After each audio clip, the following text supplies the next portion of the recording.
Hey guys, tonight we begin with a role no one volunteered for, being a child in the Middle Ages.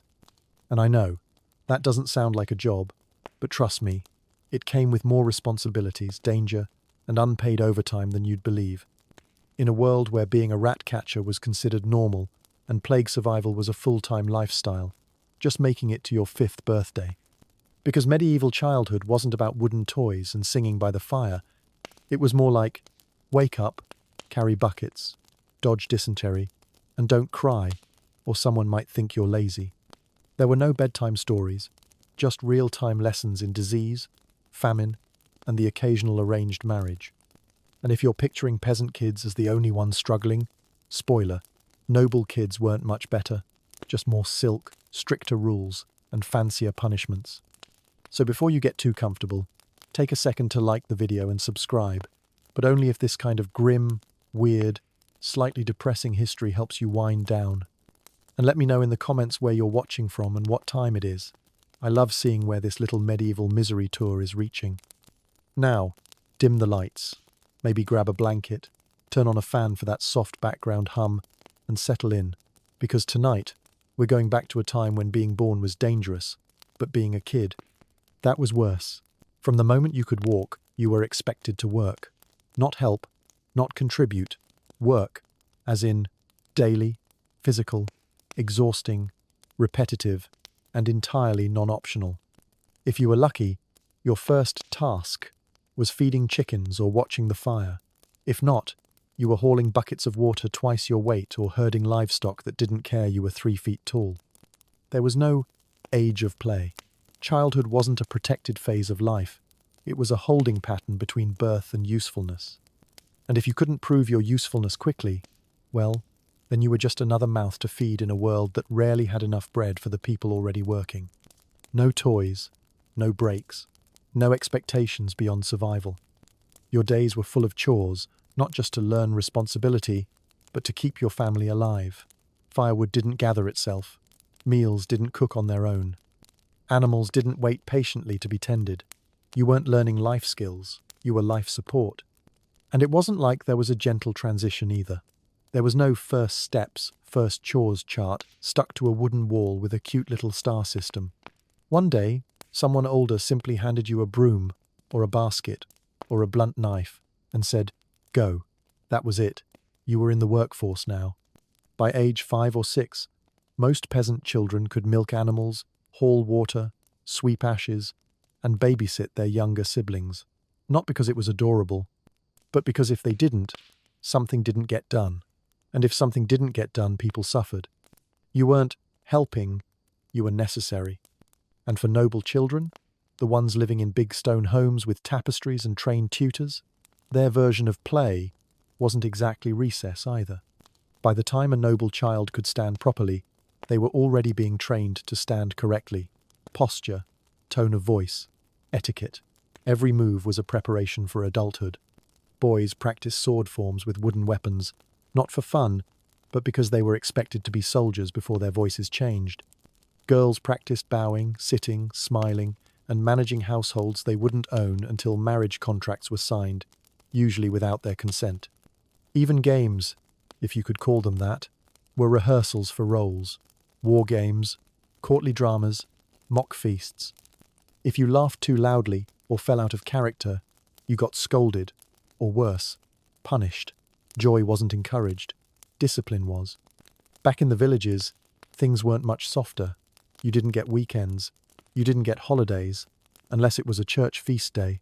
And even then, you were probably cleaning up after it. The work was constant, seasonal, endless. Spring, planting. Summer, tending. Autumn, harvesting. Winter, not dying. There were no lazy Sundays. Just days where the frost made the water too hard to carry, so you started later and worked faster. And while modern childhood has all kinds of protective language around it, emotional needs, safe environments, developmental stages, none of that applied here. If you cried, you were told to stop being weak. If you hesitated, you were scolded for being slow. If you got sick, that was unfortunate, but not uncommon. Life moved on. The family needed hands, not feelings. And if you're thinking, Okay, sure. But what about the really little kids? Didn't babies get doted on at least? Sort of. For the first few months of life, infants were watched over, mostly because infant mortality was so high. Everyone lived in fear of losing them, but affection was restrained. Many families avoided even naming their children until they were older, sometimes not until the child passed age 5. Why? Because they were too afraid to get attached to someone who might not survive the winter. There were exceptions, of course. Stories of kind parents, sweet lullabies, mothers who rocked their babies to sleep, despite the aching in their backs. But those stories are rare because survival stories were the default. Kindness was a bonus, not a baseline. And when you were tired, truly, deeply exhausted after a day of sunburns, blisters, bruises and boredom, you didn't collapse into a soft bed with stuffed animals and a lullaby soundtrack. You crawled into straw. Real straw. Itchy, dusty, possibly bug-infested straw. You wrapped yourself in a coarse wool blanket, hoped rats didn't bite your toes, and tried to sleep while your parents whispered about debts, droughts, or the neighbor's sudden fever. There was no bedtime story, just silence and aching limbs. And no matter how young you were, no one ever said, "You've done enough," because enough didn't exist. Not in a world where every day was a fight against hunger, cold, illness, and taxes. So, yeah, maybe you imagine medieval kids running barefoot through meadows, laughing under the sun. And maybe, just maybe, that happened once in a while. But most of the time, they were working. They were exhausted. And they were still expected to do more tomorrow. If you're picturing little medieval kids, with backpacks, heading off to school in the morning, stop. That didn't happen.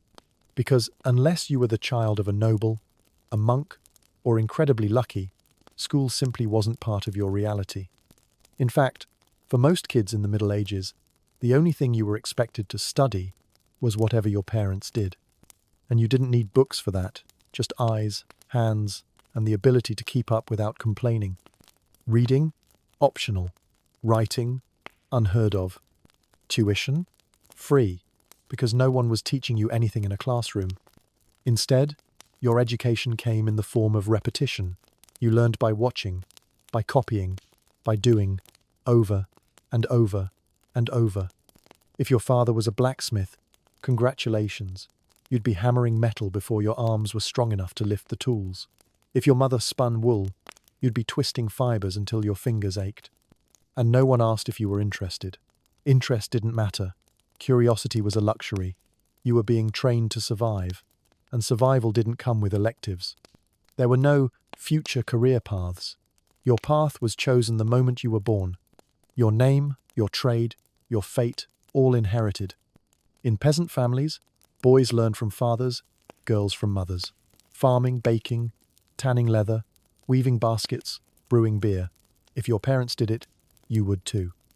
There were no certifications, no exams, just the expectation that you'd eventually become a carbon copy of whoever raised you, not because they lacked imagination, but because deviation was dangerous. Trying something new meant risk, and risk, that was for people who could afford to fail. For most children, school wasn't missed, it simply wasn't imagined. The closest thing you got to formal learning was being yelled at when you did something wrong, and lessons were rarely gentle. Mistakes weren't teachable moments. They were just reasons to get hit with a wooden spoon, or worse. You didn't get encouraging lectures. You got silence, side-eye, or swift correction. Why didn't anyone teach me this? Because you were supposed to just know, like magic, or muscle memory. Now, if you were born into a noble or merchant family, things might look a little different. You might have a private tutor. Not a cheerful, patient educator, but a stern man in robes who taught you Latin and reminded you constantly that your family paid too much for you to be this slow. For noble boys, education focused on law, religion, politics, things that helped maintain power. Girls? Their education involved embroidery, dancing, and learning how to politely keep quiet in public. Not exactly empowering, but hey, at least it came with parchment. If your family had ties to the church, maybe you got sent to a monastery school. That meant prayers at dawn, chanting, scripture copying, and hours of silence broken only by your own confusion. It wasn't Hogwarts. It was repetition, and obedience. And again, only a tiny, privileged few got that chance. For everyone else, the idea of school was about as distant as the moon. And books? Don't even start. Most homes didn't have a single one, not even for decoration. Books were handwritten, chained to shelves, and cost more than your entire yearly income. So when people say education is power, they're right, and in medieval times, that power was hoarded. Literacy was like gold. The church guarded it, nobles rationed it, and peasants? They were expected to live and die without ever needing it. But still, children learned. Just not what we'd call academic knowledge. They learned how to spot a sick animal by its walk, how to tell the weather from the wind, how to balance a basket on your back without tipping, how to avoid the Lord's tax collector, how to lie convincingly when asked about missing eggs. Street smart? Yes. Book smart? Not a chance. So no, there wasn't a school bell, but there was a rooster, and when it crowed you got up, not to learn about the world, but to help keep it moving. And you did that every day, without complaint, without rest, without recess. Because if you didn't, someone else, someone bigger, would remind you why you should have. If you think getting sick today is annoying, try catching a cold in the 1300s. No clinics, no Tylenol, no pediatrician calling you champ. Just a leaky roof, a drafty room, and someone waving burning herbs near your face while whispering prayers in Latin. Because in the Middle Ages, getting sick wasn't an inconvenience, it was a threat. And if you were a child, that threat was constant and terrifying. You see, back then, nobody really knew what germs were. There were no microscopes, no soap commercials, no scientific consensus. Illness was explained using 4 mysterious fluids called humours, or blamed on bad air, angry gods, or your neighbour's evil thoughts. And unfortunately, none of those explanations came with cures that worked. A child with a fever wasn't seen as a mild concern. A fever was a warning, a shadow, a countdown. Because once your body started acting up, sweating too much, coughing too hard, or going quiet and pale, the adults around you didn't say, "It'll pass." They said, "Start praying." Common colds weren't so common when your house had no insulation, no clean water, and no real heat. You caught chills easily. And you didn't stay home from school, because remember, there was no school. You just kept working, shivering, coughing, until someone noticed you'd stopped moving. And that was just the beginning. Water sources were often polluted. You drank from wells shared with animals. Waste disposal? A polite term for just throw it somewhere and hope the rain takes it. Hygiene was minimal, not because people didn't care, but because they didn't understand what caused disease in the first place. Bathing was rare, toothbrushes were non-existent, and soap? Expensive. Children shared beds, spoons, food, and of course, germs. So when one child got sick, others followed. Fast. And even simple illnesses turned serious. A sore throat could become scarlet fever. A stomachache could mean dysentery. A mild cut on your foot could rot your leg. Antibiotics hadn't been invented. Bandages were usually just dirty rags. Doctors, if you could even find one, offered treatments like bleeding, leeches, and balancing the humours, which often meant making the patient sicker. And guess who usually didn't even get to see the doctor? Children, especially poor children. They were low on the priority list. If help came, it came late, if at all.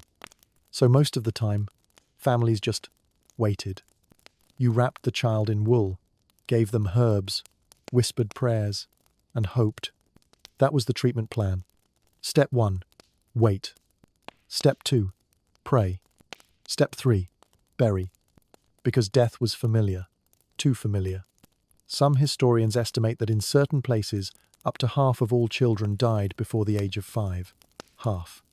Not from dramatic things, not dragons or curses, but from things modern kids don't even miss school over: diarrhea, ear infections, teething fevers, or untreated infections from a splinter. And the worst part? It was so common that people adjusted emotionally. Parents loved their children, yes, but they often didn't get too attached too early. Some waited months, even years, before giving their child a proper name. Because why name something you might lose before spring? It sounds cold, but it was survival. And when epidemics came, as they often did, they didn't care about age. Plague, pox, measles, influenza. They swept through entire villages, leaving behind silence. There were no vaccines, no contact tracing, no hospitals with plastic wristbands and cartoons on the ceiling. Just panic, then grief. Imagine being 6 years old and watching your siblings fade out one by one. Imagine being a mother, holding your feverish baby and knowing that there was nothing you could do except wait for the crying to stop. That was the medical system. Even among the nobility, where people had more food, better shelter, and access to doctors, children still died young. Because no one was safe from bad air, bad luck, and bacteria that no one knew existed. Gold didn't make you immune. It just gave you nicer linens to be buried in. And there was no such thing as mental health. No counseling after loss. No understanding of trauma. A child survived smallpox and lost 3 siblings in a year. They were expected to keep working, to smile at feasts, to be grateful. You didn't get time to grieve. You got chores. So when we talk about how tough medieval childhood was, this is what we mean. It wasn't just the labor. It wasn't just the poverty. It was the constant, quiet presence of death, hovering, waiting, occasionally knocking. Childhood wasn't a promise. It was a gamble. And for most medieval kids, if you're listening to this right now, chances are you've already outlived most medieval children. That's not an exaggeration. That's just statistics. Because in the Middle Ages, surviving childhood was a miracle, not an expectation. And making it to age 5? That was the medieval version of graduating college with honors. You beat the odds. You won the game that most never finished. Let's look at the numbers. In some regions of medieval Europe, 30 to 50% of children died before their 5th birthday. Not from war or famine, though those certainly didn't help, but from everyday things. Fevers, infections, malnutrition, falling into a fire pit, drinking bad water, being left in a field too long, or simply not waking up. The line between alive and gone was razor thin, and no one ever felt truly safe. A baby might be born healthy, squirming, loud, and still be gone by morning. A toddler might chase a chicken across the yard and vanish the next week from a stomach bug. Even strong children, the sturdy ones, could be taken by a bad winter or a weak harvest. And when one child got sick, it rarely stayed with one. Families lived close, huddled together in cramped cottages with smoke-stained ceilings and dirt floors. When disease came in, it came for everyone, and it didn't care how young you were. The result?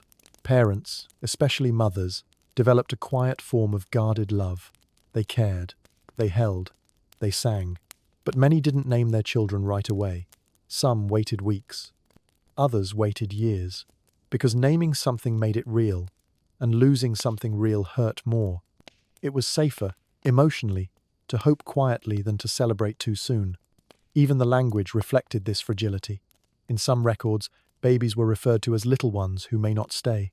Death wasn't a surprise, it was part of the rhythm. And when children did survive, people didn't throw parties. They gave thanks, cautiously, because the journey was far from over. Illness didn't stop at age 5. Neither did hunger, or accidents, or plague, or war. You made it through the hardest part, yes, but the next part? Still brutal. What made this worse was the lack of control. Parents did what they could, wrapped their children in wool, fed them broth, prayed, sang lullabies, but deep down, they knew it wasn't enough. Medicine, as we know it today, didn't exist. The best healers were often midwives or herbalists with limited tools, no training, and a lot of hope. And when things went wrong, families were left not just with grief, but with guilt. Did I forget a blessing? Did I anger a saint? Should I have burned more sage? Should I have prayed harder? Imagine carrying that weight. And this didn't just affect peasants. Noble families buried children too. In fact, they sometimes recorded births not in joy, but in fear, bracing for bad news. Royal tombs across Europe are filled with names history never remembered. Tiny coffins, carved angels, the silence of potential never reached. So if you ever feel like you haven't accomplished much by age 20, remember, in the Middle Ages, you'd already be considered a survivor. You'd be congratulated for still breathing, still walking, still being here. And that's something people often forget when they romanticize the past. The castles, the costumes, the candlelight, none of that mattered if you didn't make it past infancy. Childhood wasn't whimsical. It was a test, and most didn't pass. There are no songs about them, no statues, no records. Just soft footprints in the earth, and maybe, just maybe, a mother who remembered the sound of their laugh and whispered it once before sleep. So yes, being a child in the Middle Ages meant working hard. It meant no school, no toys, no safety. But before any of that, it meant surviving. And that, in itself, was a full-time job. So far, we've mostly talked about peasant children, and fair enough, they had it rough. But what about noble kids? The ones born in castles, wrapped in velvet, surrounded by tutors and candlelight. Well, they didn't have it easy either. They just suffered differently. You see, being born into nobility didn't buy you a childhood. It bought you expectations. From the moment a noble child took their first breath, they weren't just someone's son or daughter. They were a political asset, a potential alliance, a walking family reputation. And that meant everything they did, from how they sat, to how they spoke, to how they smiled, was watched, judged, and trained into submission. For boys, childhood ended early, very early.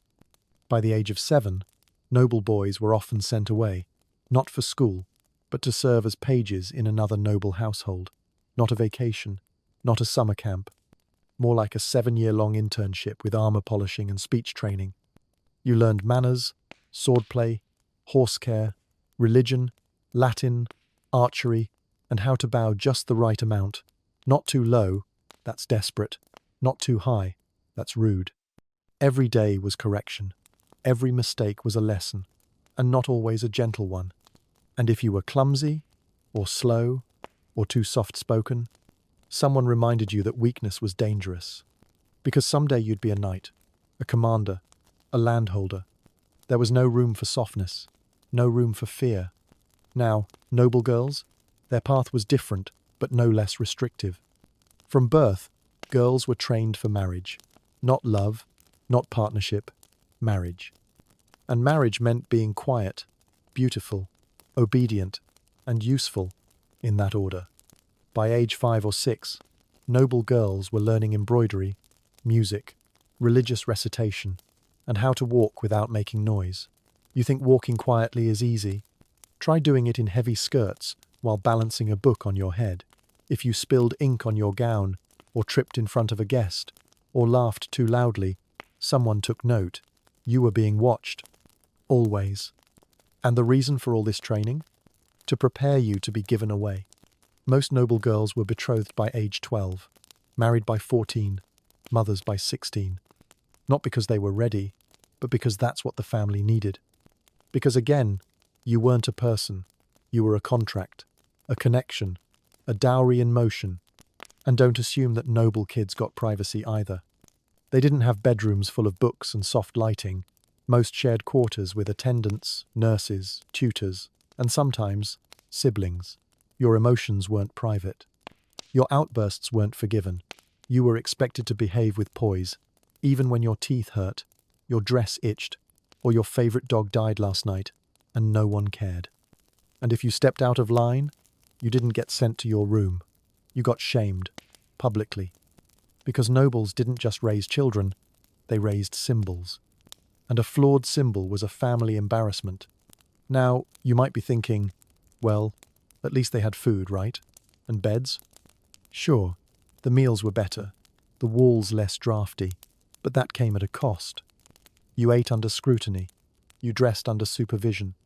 You couldn't run barefoot in the grass or climb a tree without someone saying, "That's not proper." You couldn't cry too loudly, laugh too hard, or say what you really thought. You were never alone, and yet often felt isolated.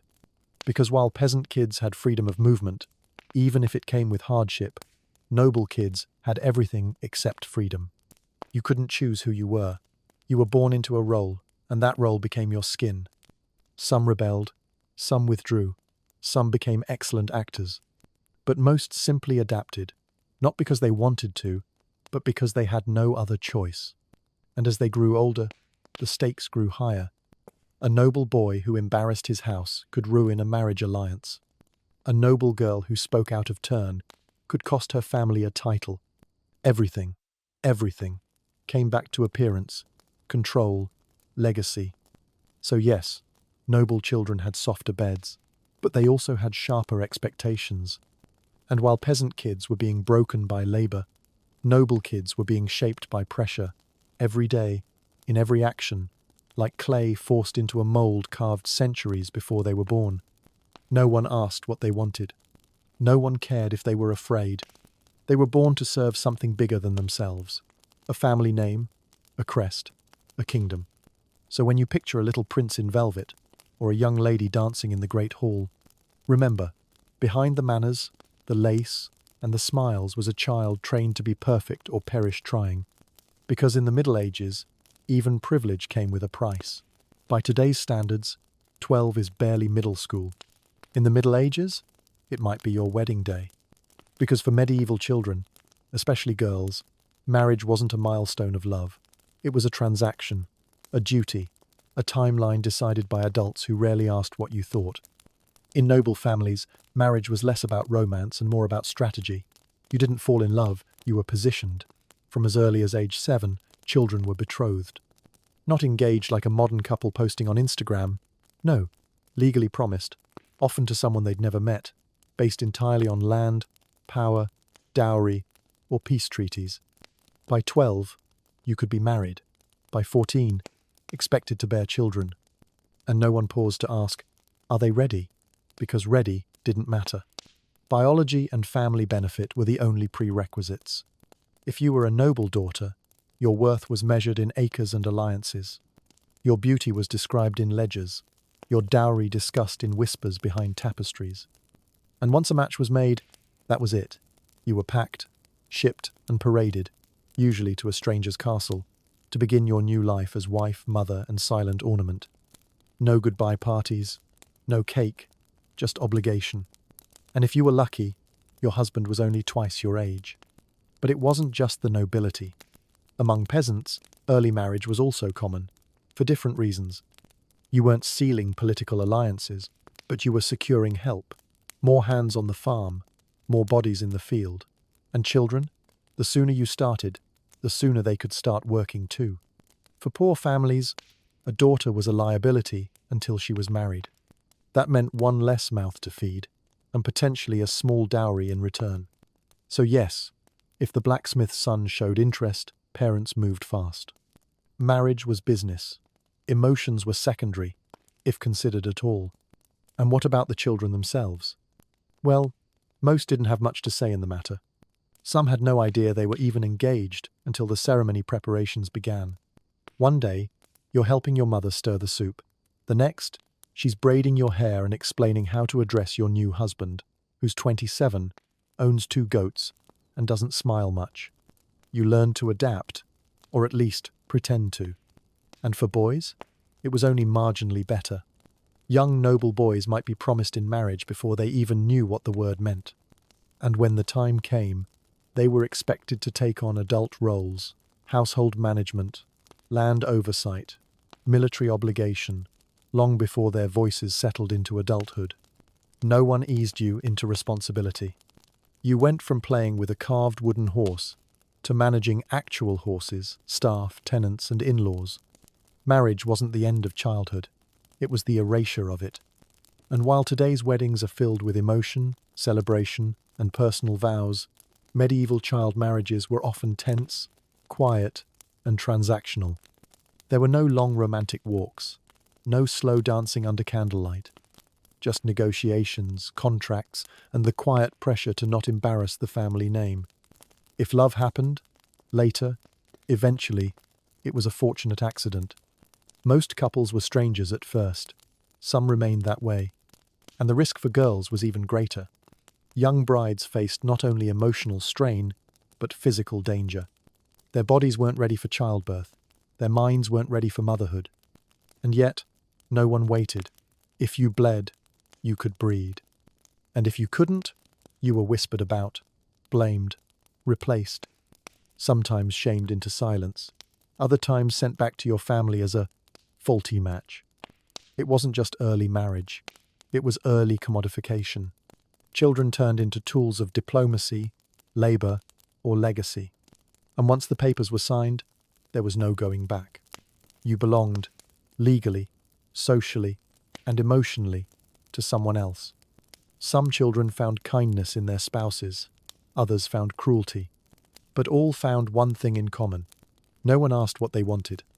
Because in the medieval world, marriage wasn't about love. It was about lineage.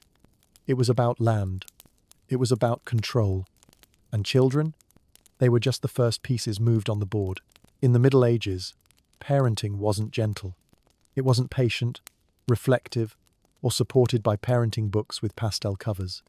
It was loud, it was physical, and it came with a stick. Because back then, the phrase, spare the rod, spoil the child, wasn't a proverb, it was a policy. Children were not seen as fragile, emotional beings in need of guidance. They were viewed as wild, sinful, unruly, small adults with big faults that needed beating out of them. Discipline was considered a moral duty. If a child disobeyed, it wasn't bad behavior, it was disobedience to the natural order. And the solution? Pain. Corporal punishment wasn't questioned, it was expected. If you spilled something, you were smacked. If you spoke out of turn, you were slapped. If you disrespected an elder, or were simply perceived to, a leather strap might help you remember your place. This wasn't considered abuse, it was considered love. Strange, isn't it? But in many households, a beating was interpreted as a parent caring enough to correct you. If no one hit you, maybe they'd already given up on you. There was even a popular idea that a child's soul was tied to their spine, and that beatings could straighten it, morally and literally. Religious leaders preached it, teachers practiced it, parents repeated it. And it wasn't reserved for major offenses. Sometimes you got punished just for existing loudly. Crying too much? Running indoors? Looking someone in the eye for too long? All potential reasons for a good hard lesson. And unlike today, where punishment is usually limited to a timeout or the loss of screen time, medieval punishment came in creative forms. There was the birch rod, a bundle of twigs tied together and stored in plain sight. The whipping post, in more public settings. The wooden spoon, the belt, the cane, all tools of instruction. Sometimes even shoes, or firewood, or whatever was within reach. And then there was shaming, a favourite in schools and churches. Forget detention. In medieval classrooms, if you failed your Latin or misbehaved, you might be made to kneel on dried peas, wear a sign calling you a fool, or stand facing a wall for hours while the class recited scripture behind you. Humiliation wasn't a side effect, it was the method, because the idea wasn't just to make you behave, it was to make you fear, to associate pain with disobedience, to ensure your body remembered, even if your mind hadn't yet understood. And if that sounds brutal, remember, it wasn't personal. Even good children got hit, even by loving parents. This was how things were done. The line between discipline and cruelty was thin, blurred, and rarely discussed. And what did this do to the children? Well, most of them learned quickly to keep their heads down, to be small, silent, obedient, to hide their emotions, their questions, their curiosity, because those things often led to consequences. Some became deeply anxious, others became hardened, but all learned the same lesson. Adults could hurt you, and no one would stop them, because no one thought they should. There were no child protection laws, no counseling services, no anonymous hotlines. There wasn't even a word for trauma in the way we understand it now. You didn't heal from punishment, you carried it. And the scary part?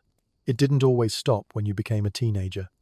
In many homes, especially among the lower classes or strict religious communities, adult children, even those in their 20s, could still be punished by their elders. Respect was absolute, hierarchy was sacred. And if you rebelled, if you ran, shouted, resisted. You weren't just a bad child. You were a threat to the order of things. Even in public, violence against children wasn't hidden. A boy slapped by his father at the market wasn't pitied. He was judged for needing it.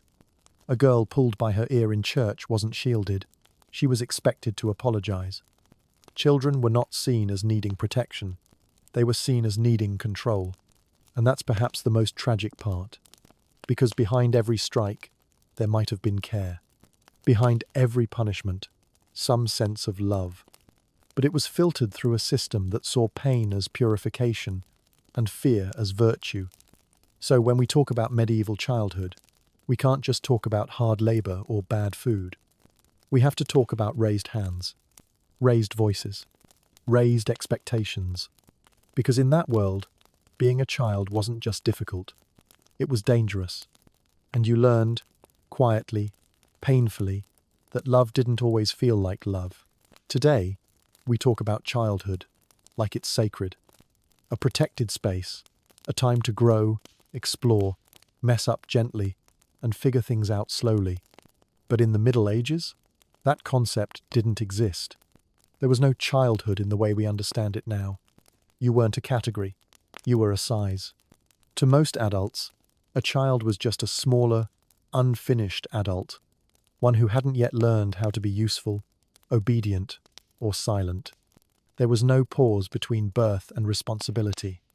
No soft space to discover who you were. You were born, named, eventually, and then expected to start acting like a person people could depend on. The idea that children have developmental phases? Modern.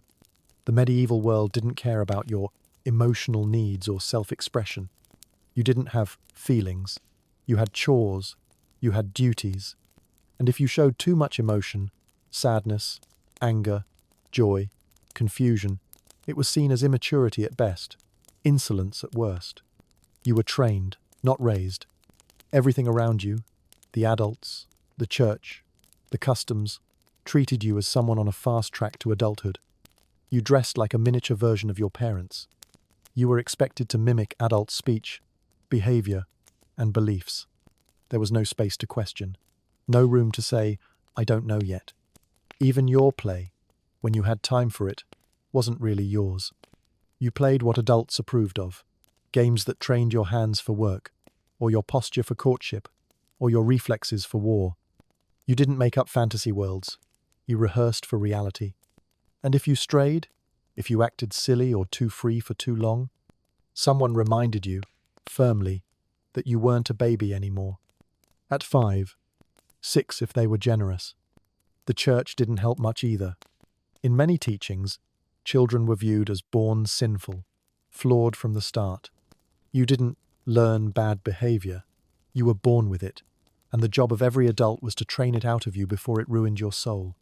Original sin wasn't just a theological idea, it was a parenting philosophy. So discipline came early, and often. And that's why, in art from the period, you'll rarely find depictions of children as playful or innocent. When they appear, they look odd, small adults with wise eyes and stiff posture, because that's how society imagined them, not as innocent beings becoming something, but as half-shaped citizens who just needed a few more inches and fewer mistakes. No birthday parties, no bedtime affirmations, just expectations. Even grief looked different. When children died, and many did, their passing wasn't always publicly mourned the way we would today. Not because families didn't care, but because the loss of a child was woven into life. Common, frequent, and, tragically, almost expected. To protect themselves, some parents held back affection until a child proved they would survive. Love became cautious. Connection delayed. Childhood, emotionally, was put on layaway. And if you did survive, the reward wasn't freedom. It was more responsibility. By your early teens, you were either married, apprenticed, in the fields, or on the path to some adult role, ready or not. And if you struggled, too bad. You had no excuse. I'm still learning. I'm not ready. I'm just a kid. None of those lines existed. Because in their world, you weren't a kid. You were simply late to usefulness. And this mindset wasn't limited to peasants. Even in noble circles, children were dressed, trained, and posed like adults. Noble boys were young knights in training. Noble girls were ladies in waiting. There was no in-between phase, no awkward age. Just hurry up and become who we need you to be. You weren't allowed to be messy, to explore identity, or to simply be, because who you were was never the point. It was always about who you were supposed to become. So while modern kids are told, take your time, medieval kids were told, time is running out. And it was. With short life expectancies, constant danger, and high mortality, there was no space for self-discovery. The luxury of being unsure, that was for saints and scholars, not for you. You were either useful or forgotten. So when we romanticize the past, picture the castles, the pageantry, the candlelit lullabies, remember this: medieval children didn't get a childhood. They got a countdown, and every tick of that clock moved them closer to a role they didn't choose, in a life they weren't prepared for, under rules they weren't allowed to question. Because in their world, there were no children. Only small people waiting to be tolerated, or punished, or used. And if they were lucky, remembered. In the Middle Ages, parenting wasn't gentle. It wasn't patient, reflective, or supported by parenting books with pastel covers. It was loud, it was physical, and it came with a stick. Because back then, the phrase, spare the rod, spoil the child, wasn't a proverb, it was a policy. Children were not seen as fragile, emotional beings in need of guidance. They were viewed as wild, sinful, unruly, small adults with big faults that needed beating out of them. Discipline was considered a moral duty. If a child disobeyed, it wasn't bad behavior, it was disobedience to the natural order. And the solution? Pain. Corporal punishment wasn't questioned, it was expected. If you spilled something, you were smacked. If you spoke out of turn, you were slapped. If you disrespected an elder, or were simply perceived to, a leather strap might help you remember your place. This wasn't considered abuse, it was considered love. Strange, isn't it? But in many households, a beating was interpreted as a parent caring enough to correct you. If no one hit you, maybe they'd already given up on you. There was even a popular idea that a child's soul was tied to their spine, and that beatings could straighten it, morally and literally. Religious leaders preached it, teachers practiced it, parents repeated it. And it wasn't reserved for major offenses. Sometimes you got punished just for existing loudly. Crying too much? Running indoors? Looking someone in the eye for too long? All potential reasons for a good hard lesson. And unlike today, where punishment is usually limited to a timeout or the loss of screen time, medieval punishment came in creative forms. There was the birch rod, a bundle of twigs tied together and stored in plain sight. The whipping post, in more public settings. The wooden spoon, the belt, the cane, all tools of instruction. Sometimes even shoes, or firewood, or whatever was within reach. And then there was shaming, a favourite in schools and churches. Forget detention. In medieval classrooms, if you failed your Latin or misbehaved, you might be made to kneel on dried peas, wear a sign calling you a fool, or stand facing a wall for hours while the class recited scripture behind you. Humiliation wasn't a side effect, it was the method, because the idea wasn't just to make you behave, it was to make you fear, to associate pain with disobedience, to ensure your body remembered, even if your mind hadn't yet understood. And if that sounds brutal, remember, it wasn't personal. Even good children got hit, even by loving parents. This was how things were done. The line between discipline and cruelty was thin, blurred, and rarely discussed. And what did this do to the children? Well, most of them learned quickly to keep their heads down, to be small, silent, obedient, to hide their emotions, their questions, their curiosity, because those things often led to consequences. Some became deeply anxious, others became hardened. But all learned the same lesson. Adults could hurt you, and no one would stop them, because no one thought they should. There were no child protection laws, no counselling services, no anonymous hotlines. There wasn't even a word for trauma in the way we understand it now. You didn't heal from punishment. You carried it. And the scary part? It didn't always stop when you became a teenager. In many homes, especially among the lower classes or strict religious communities, adult children, even those in their 20s, could still be punished by their elders. Respect was absolute. Hierarchy was sacred. And if you rebelled, if you ran, shouted, resisted, you weren't just a bad child. You were a threat to the order of things. Even in public, violence against children wasn't hidden. A boy slapped by his father at the market wasn't pitied. He was judged for needing it. A girl pulled by her ear in church wasn't shielded. She was expected to apologize. Children were not seen as needing protection. They were seen as needing control. And that's perhaps the most tragic part. Because behind every strike, there might have been care. Behind every punishment, some sense of love. But it was filtered through a system that saw pain as purification and fear as virtue. So when we talk about medieval childhood, we can't just talk about hard labor or bad food. We have to talk about raised hands, raised voices, raised expectations. Because in that world, being a child wasn't just difficult, it was dangerous. And you learned, quietly, painfully, that love didn't always feel like love. Begging is often seen as a symptom of modern urban poverty, but in truth, it is one of the most ancient and persistent features of human civilization. Long before the rise of nation-states, structured economies, and welfare systems, there were beggars, individuals who lived by appealing to the generosity, guilt, or religious obligation of others. From the dusty streets of ancient Thebes to the bustling marketplaces of Rome, from the temples of Varanasi to the alleyways of Chang'an, the presence of beggars was a common sight, woven into the daily rhythms of society. In ancient Egypt, depictions of the poor and the lame can be found in tomb paintings and inscriptions, often framed within the broader idea of divine charity and moral duty. The concept of ma'at, balance, and justice, was not only a cosmic principle but a social one. Giving to the needy was considered a righteous act, a way to maintain harmony. Yet there is no evidence of state structures aimed at eradicating poverty. Instead, support for the destitute was informal and heavily reliant on religion and personal ethics. In ancient Greece, beggars had a more ambiguous role. On one hand, hospitality, xenia, was a sacred virtue, and those who refused to aid a supplicant might incur the wrath of the gods. On the other hand, the beggar was often associated with shame, idleness, or even trickery. In Homer's epics, beggars sometimes appear as disguised heroes or wandering strangers, testing the morality of hosts.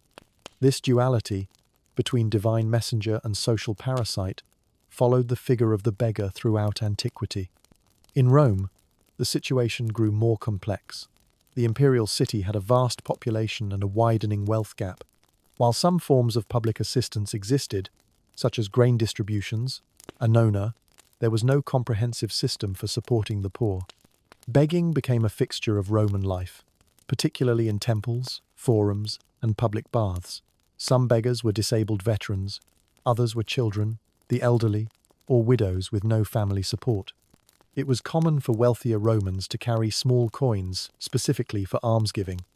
Philosophers like Seneca wrote ambivalently about the poor, acknowledging their plight, but often interpreting poverty as a spiritual trial or moral failure.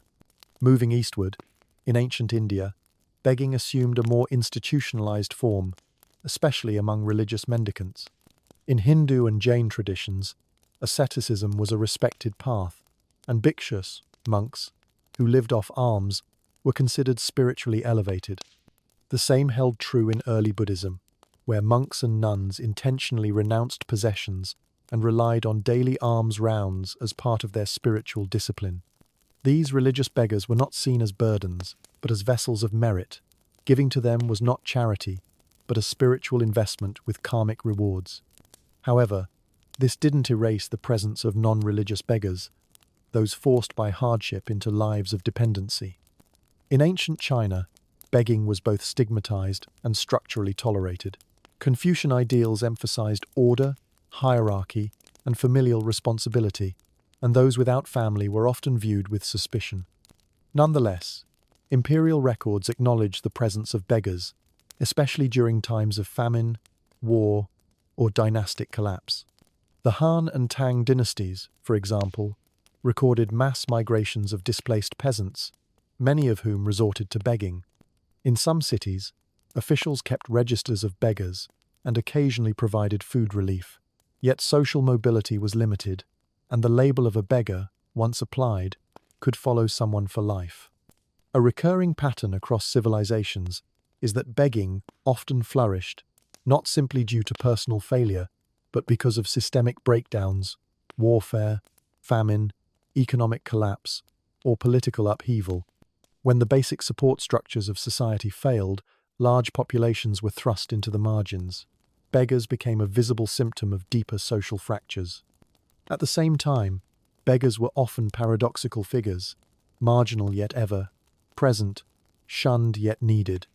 In many ancient cultures, they were seen as spiritually significant, agents of karma, reminders of mortality, or even disguised deities. They occupied a strange social limbo, both real and symbolic.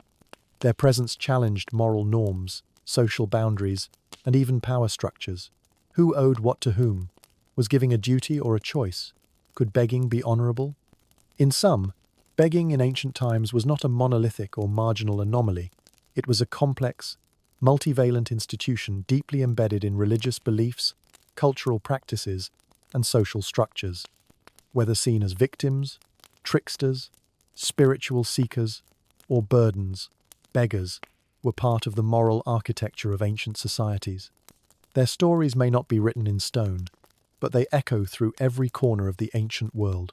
Begging is often seen as a symptom of modern urban poverty, but in truth, it is one of the most ancient and persistent features of human civilization. Long before the rise of nation-states, structured economies, and welfare systems, there were beggars, individuals who lived by appealing to the generosity, guilt, or religious obligation of others. From the dusty streets of ancient Thebes to the bustling marketplaces of Rome, from the temples of Varanasi to the alleyways of Chang'an, the presence of beggars was a common sight, woven into the daily rhythms of society. In ancient Egypt, depictions of the poor and the lame can be found in tomb paintings and inscriptions, often framed within the broader idea of divine charity and moral duty. The concept of ma'at, balance, and justice was not only a cosmic principle but a social one. Giving to the needy was considered a righteous act, a way to maintain harmony. Yet there is no evidence of state structures aimed at eradicating poverty. Instead, support for the destitute was informal and heavily reliant on religion and personal ethics. In ancient Greece, beggars had a more ambiguous role. On one hand, hospitality, xenia, was a sacred virtue, and those who refused to aid a supplicant might incur the wrath of the gods. On the other hand, the beggar was often associated with shame, idleness, or even trickery. In Homer's epics, beggars sometimes appear as disguised heroes or wandering strangers, testing the morality of hosts. This duality, between divine messenger and social parasite, followed the figure of the beggar throughout antiquity. In Rome, the situation grew more complex. The imperial city had a vast population and a widening wealth gap. While some forms of public assistance existed, such as grain distributions, a nona, there was no comprehensive system for supporting the poor. Begging became a fixture of Roman life, particularly in temples, forums, and public baths. Some beggars were disabled veterans, others were children, the elderly, or widows with no family support. It was common for wealthier Romans to carry small coins specifically for almsgiving. Philosophers like Seneca wrote ambivalently about the poor, acknowledging their plight but often interpreting poverty as a spiritual trial or moral failure. Moving eastward, in ancient India, begging assumed a more institutionalized form, especially among religious mendicants. In Hindu and Jain traditions, asceticism was a respected path, and bhikshus, monks, who lived off alms, were considered spiritually elevated. The same held true in early Buddhism, where monks and nuns intentionally renounced possessions and relied on daily alms rounds as part of their spiritual discipline. These religious beggars were not seen as burdens, but as vessels of merit. Giving to them was not charity, but a spiritual investment with karmic rewards. However, this didn't erase the presence of non-religious beggars, those forced by hardship into lives of dependency. In ancient China, begging was both stigmatized and structurally tolerated. Confucian ideals emphasized order, hierarchy, and familial responsibility, and those without family were often viewed with suspicion. Nonetheless, imperial records acknowledge the presence of beggars, especially during times of famine, war, or dynastic collapse. The Han and Tang dynasties, for example, recorded mass migrations of displaced peasants, many of whom resorted to begging. In some cities, officials kept registers of beggars and occasionally provided food relief. Yet social mobility was limited, and the label of a beggar, once applied, could follow someone for life.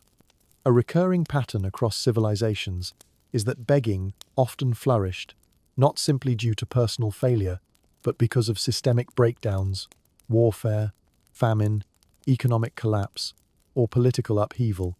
When the basic support structures of society failed, large populations were thrust into the margins. Beggars became a visible symptom of deeper social fractures. At the same time, beggars were often paradoxical figures, marginal yet ever present, shunned yet needed. In many ancient cultures, they were seen as spiritually significant, agents of karma, reminders of mortality, or even disguised deities. They occupied a strange social limbo, both real and symbolic. Their presence challenged moral norms, social boundaries, and even power structures. Who owed what to whom? Was giving a duty or a choice? Could begging be honorable?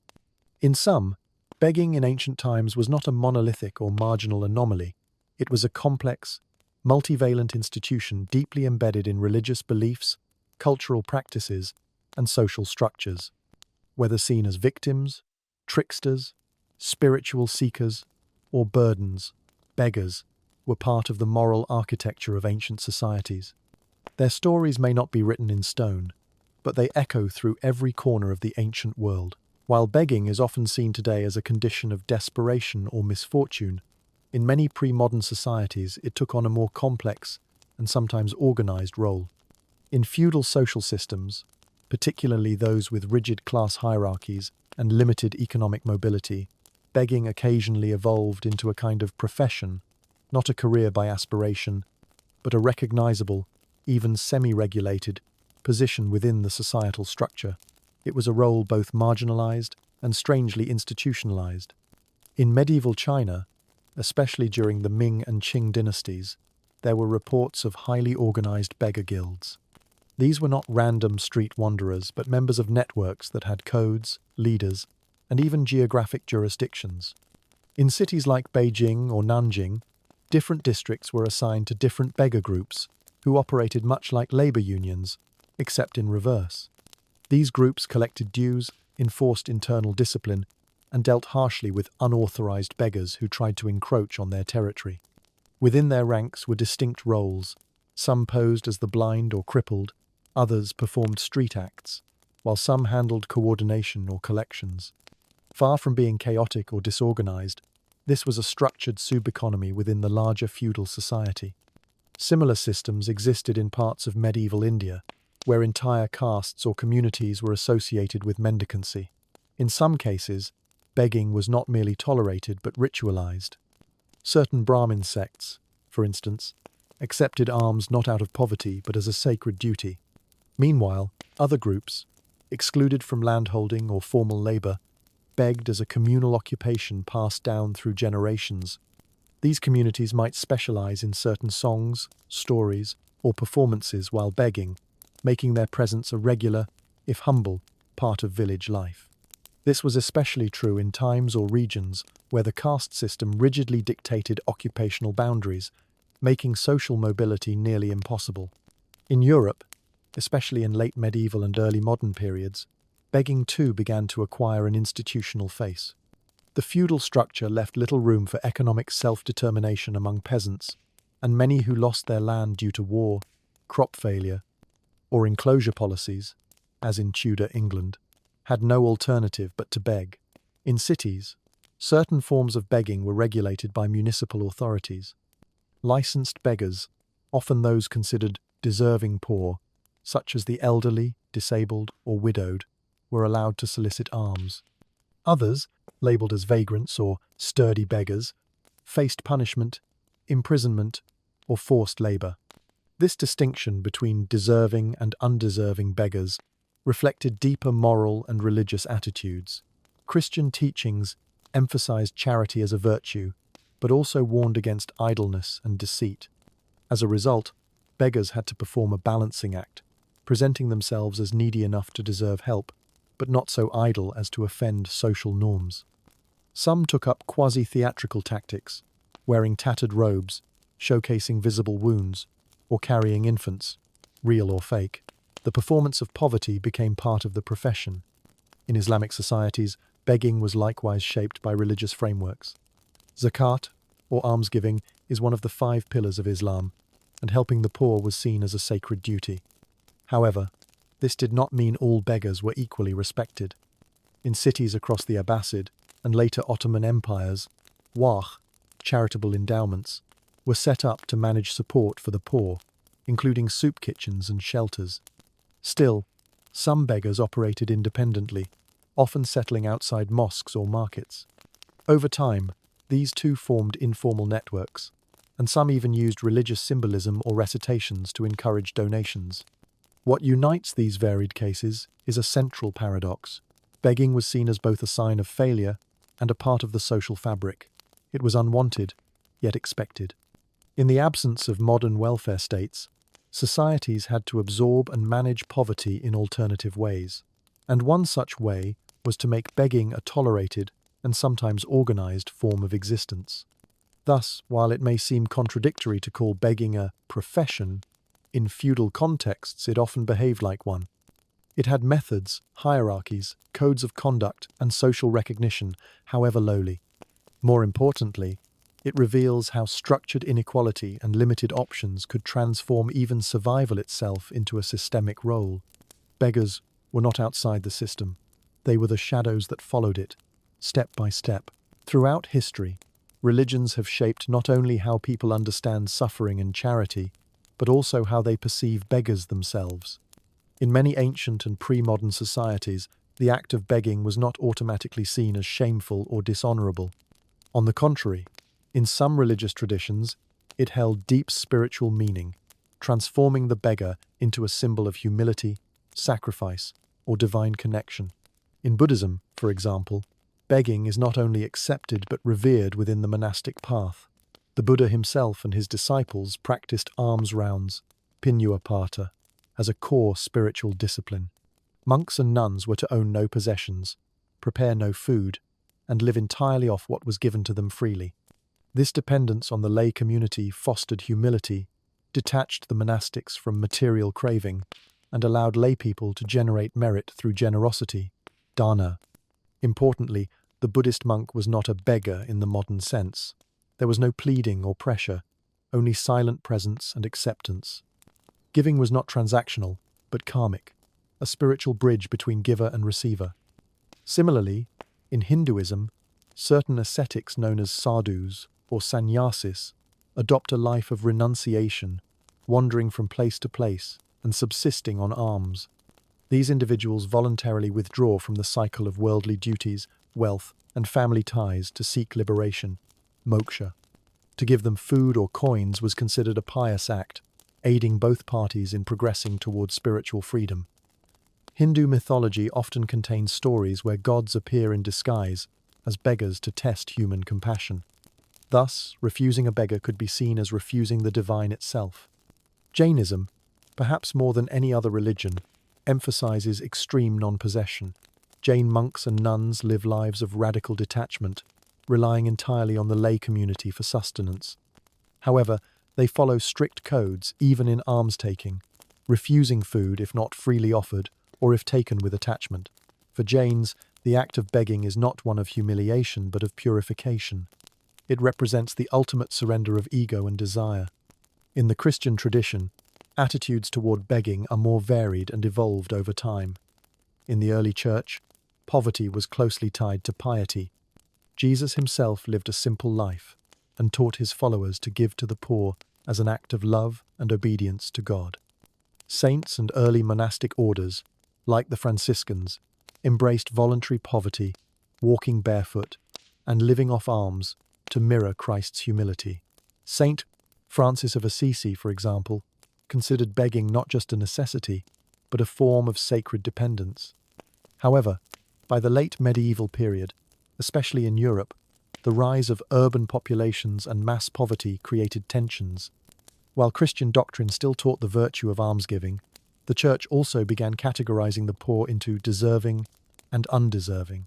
The former included widows, orphans, the sick, and disabled, those seen as victims of fate. The latter included those perceived as lazy, deceitful, or morally corrupt. Begging, once seen as spiritually valid, became more morally suspect unless backed by clear suffering. Nevertheless, religious institutions continued to run almshouses and poor relief programs as part of their moral duty. In Islam, the concept of zakat, mandatory almsgiving, is one of the 5 pillars of faith. Every able Muslim is required to give a portion of their wealth to those in need. Begging, in this context, is not necessarily shameful, but neither is it encouraged unless truly necessary. Prophet Muhammad himself advised against habitual begging, saying that the upper hand, giving, is better than the lower hand, receiving. However, for those in genuine hardship, the Quran affirms that assistance should be given without judgment or humiliation. The recipient's dignity is protected, and the act of giving becomes a form of spiritual purification for the giver. Across all these traditions, one truth remains: begging is never only about hunger. It is also about human vulnerability, spiritual humility, and the social fabric that binds communities together.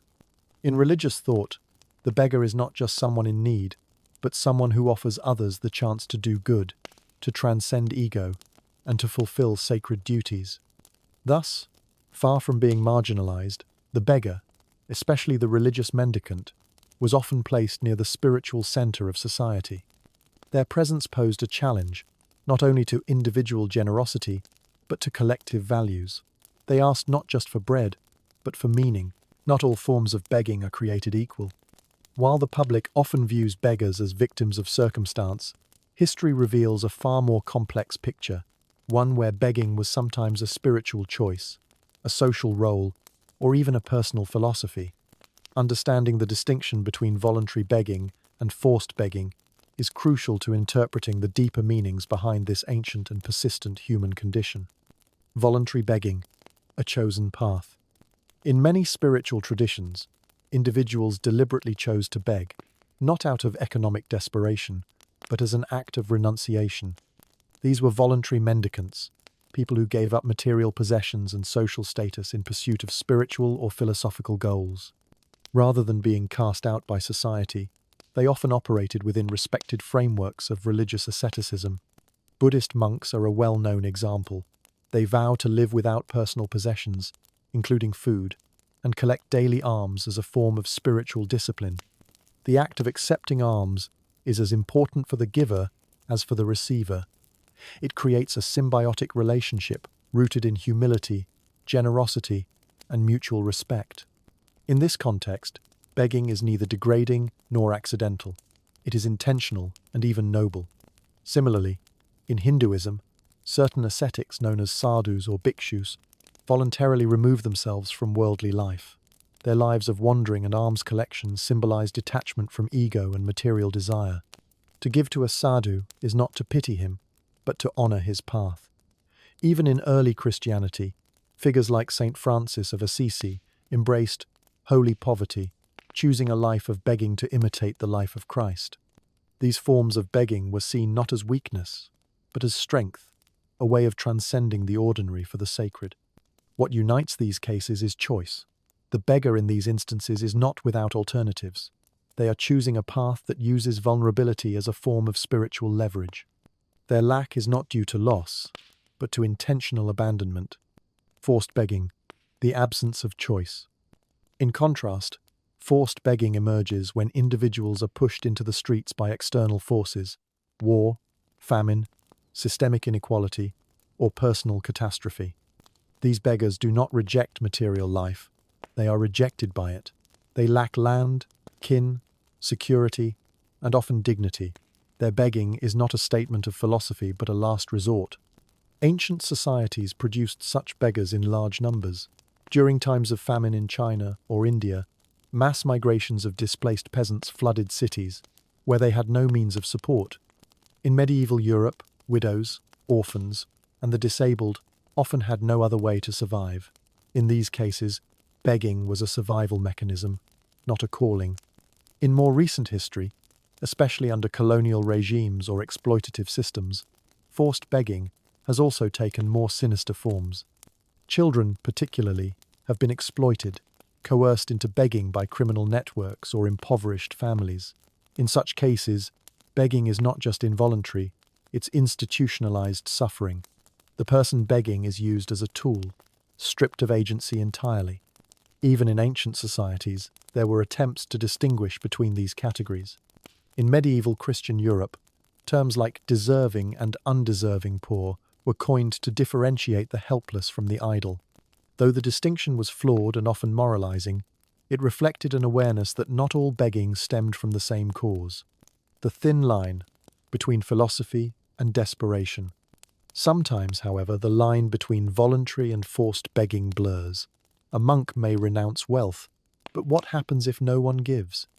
A widow may claim spiritual purpose in her suffering, but is that purpose a choice or a coping mechanism? History does not always make this distinction clear. In the end, what defines voluntary versus forced begging is not appearance, but agency. Did the person choose this path out of conviction, or was it chosen for them by poverty, politics, or fate? Understanding this difference is vital. It helps us avoid overgeneralization, challenge our assumptions, and see beggars not just as passive recipients of pity, but as individuals with histories, beliefs, and often, deeply personal reasons for being where they are. Beggars have long held a powerful place in the imagination of civilizations, not just as figures of pity, but as symbols, messengers, and often mirrors reflecting the deeper truths of society. In literature, mythology, and oral tradition across the world, the beggar is rarely just a hungry person asking for food. Instead, they often appear as enigmatic characters who blur the line between lowliness and wisdom, weakness and power, invisibility and insight. In Eastern traditions, particularly in Chinese literature and folklore, beggars are sometimes depicted as disguised sages or outcasts possessing hidden virtue.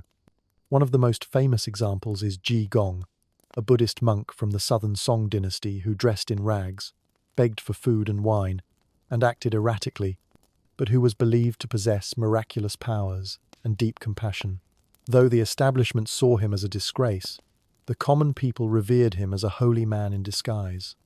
Ji Gong became a cultural archetype, the mad monk, whose poverty concealed divine wisdom.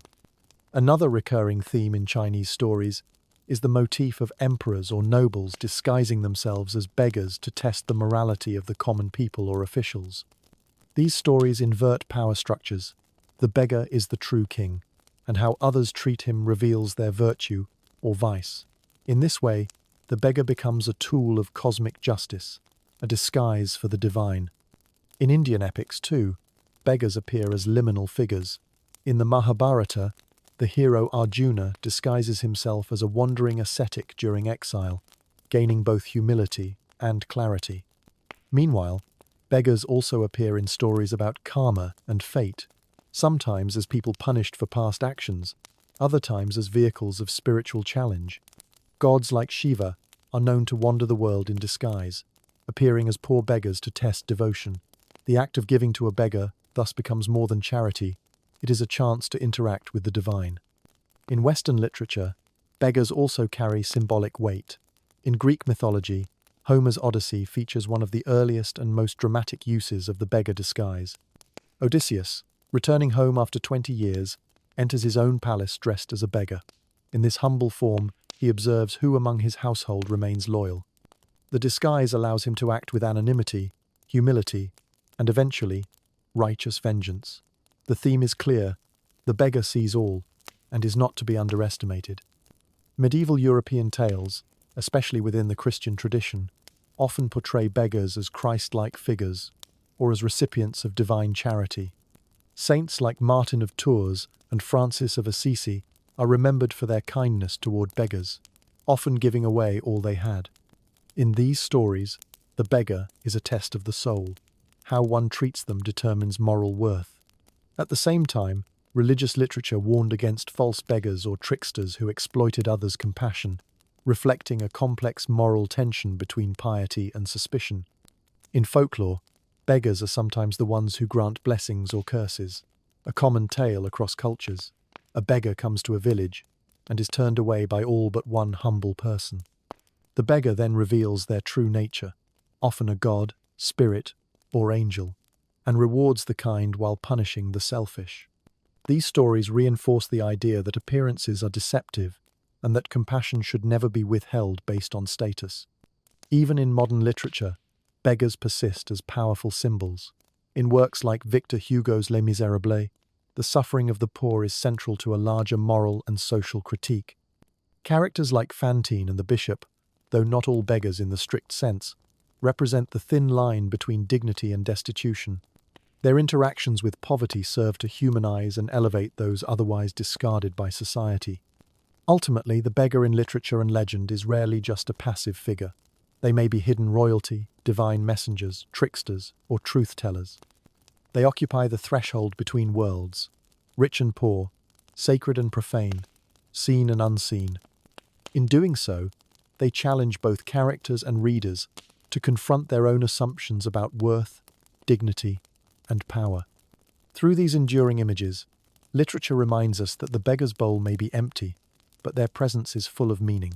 Begging, often dismissed as a symptom of failure or misfortune, is in fact a complex reflection of human history, culture, and moral philosophy. Across civilizations, from ancient India to medieval Europe, beggars have occupied a unique position, marginal yet ever-present, pitied yet powerful in symbol.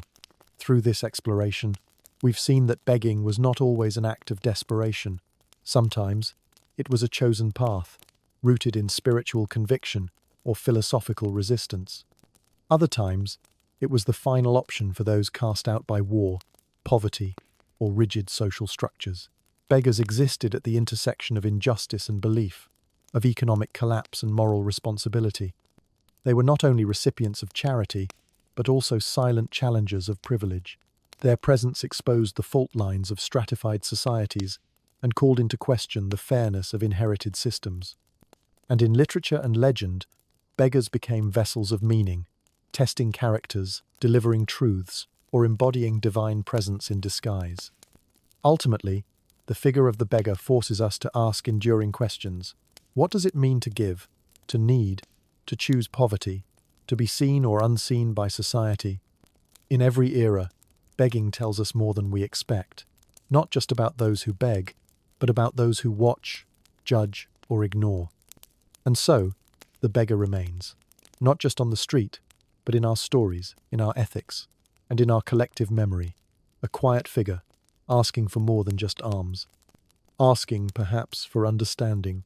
Begging, though often treated as a private misfortune, has always been a powerful public mirror. In every era, the presence of beggars has revealed the cracks in a society's foundation, its inequalities, exclusions, and systemic failures.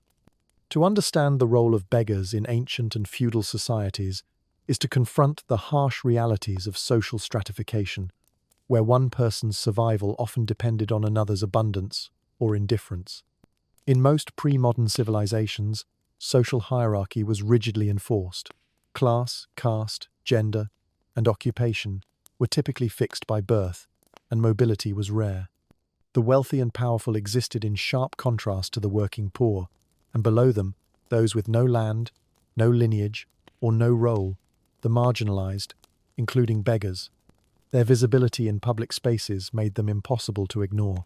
They served as both a symptom and a warning that beneath the rituals of order, injustice festered. In feudal Europe, for example, lords owned the land, while peasants labored under heavy obligations. Those who lost access to land due to war, famine, or legal dispossession often had nowhere to turn but the streets. As towns expanded, so did the number of beggars, many of whom were former peasants displaced by economic change or enclosure laws. These were not idlers by choice, but victims of transformation they could not control. Their presence challenged the image of a stable Christian kingdom, raising uncomfortable questions about wealth, mercy, and responsibility. Likewise, in India's caste-based society, those born into lower castes or outside the caste system altogether, Dalits, were frequently denied access to land, education, or temple spaces. Many survived through menial labor, while others turned to begging, not as a preference, but as a socially enforced destiny. Their poverty was not accidental, but institutional. Even religious justifications for inequality, such as karma or purity laws, often masked the brutal reality of exclusion. To beg was not merely to lack food, but to be denied dignity. In imperial China, Confucian ideals emphasized harmony and hierarchy, but this often meant prioritizing order over compassion. The state occasionally offered famine relief or temporary shelter for the poor, but these systems were inconsistent and limited. During times of crisis, dynastic collapse, war, or environmental disaster, millions were displaced, and begging surged. Yet many elites viewed beggars as dangerous, morally deficient, or disruptive to social order. They were punished, relocated, or pushed further to the margins. Their suffering was visible proof that the system failed its weakest, but often the system refused to acknowledge that truth. In many cultures, charity became a way to ease that discomfort. Giving alms soothed individual guilt, but rarely addressed the root causes of poverty. Institutions like almshouses, soup kitchens, or temple donations provided temporary relief, but they also helped maintain the status quo. The presence of beggars reminded the wealthy of their duty to give, but not necessarily to change the structures that produced inequality in the first place. Moreover, beggars often existed outside the legal framework. Without property, family, or official identity, they were excluded from many civic protections. They were present in cities but not fully part of them, seen but not heard. And yet, their very existence posed a kind of resistance. By living visibly in the margins, they forced society to confront its boundaries. Who belongs? Who is protected? Who is left behind? Some beggars used this visibility strategically. In literature and folklore, they appear not just as helpless figures, but as witnesses, critics, or even avengers of injustice. Their ragged bodies became canvases upon which society's failures were written. In this sense, begging was not only survival, it was a silent accusation. In the end, begging in ancient and feudal societies cannot be separated from the systems that created it. It was the shadow of privilege, the residue of conquest, and the voice of the unheard. Beggars stood at the lowest rung of society, but from that ground, they revealed how the entire ladder was built. At the heart of the discourse on begging lies a complex moral question. When someone chooses a life of begging, are they surrendering to fate or deliberately rejecting the values of mainstream society? This question challenges the common assumption that all beggars are simply victims. Instead, it asks us to consider a deeper possibility, that for some, begging may be not just a necessity, but a philosophical choice, even a form of freedom. Throughout history, there have always been individuals who willingly stepped outside the conventional systems of work, property, and productivity, choosing instead to live on the margins. These individuals were often religious ascetics, spiritual seekers, or social dissenters. Their choice to beg was not a result of desperation, but an intentional break with materialism, hierarchy, and control. In Buddhism, for example, monks and nuns renounce worldly possessions and rely entirely on alms. This is not an act of helplessness, but a disciplined path toward enlightenment. By depending on others for food and shelter, they cultivate humility, sever ties to ego, and challenge the illusion of self-sufficiency. The choice to beg is a means of spiritual purification. Similarly, in traditions like Hinduism and Jainism, renunciants live as wandering ascetics, embracing poverty as a tool for transcendence. Their status as beggars is not pitiful, but revered. The act of begging becomes a kind of ritual, a symbolic rejection of worldly attachments. In their eyes, to own nothing is not a failure, it is a form of power. Even outside of religion, some historical figures have chosen marginality as a form of protest or resistance. Philosophers like Diogenes the Cynic lived in poverty, begged for food, and challenged the social norms of ancient Athens. His life was a public critique of greed, pretense, and artificial status. He begged not because he lacked options, but because he wanted to expose the absurdity of those who clung to wealth and title. In such cases, begging becomes something else entirely. It becomes a statement. It says, "I refuse to participate in your system. I value something different." In this light, choosing to beg is not resignation but rebellion. Yet this raises another question. How do we tell the difference? When does begging express agency? And when is it simply a mask for suffering? In the real world, these lines are blurry. A woman who loses her home may claim spiritual clarity in her new life, but is that belief a conscious embrace, or a way to cope with trauma? A man who begs in the name of philosophy may still suffer cold and hunger. Is freedom still freedom if it hurts? This moral ambiguity has long haunted both the beggars themselves and the societies that witness them. On one hand, those who choose to beg challenge our notions of success, dignity, and productivity. They provoke discomfort. If they are free, what does that say about us?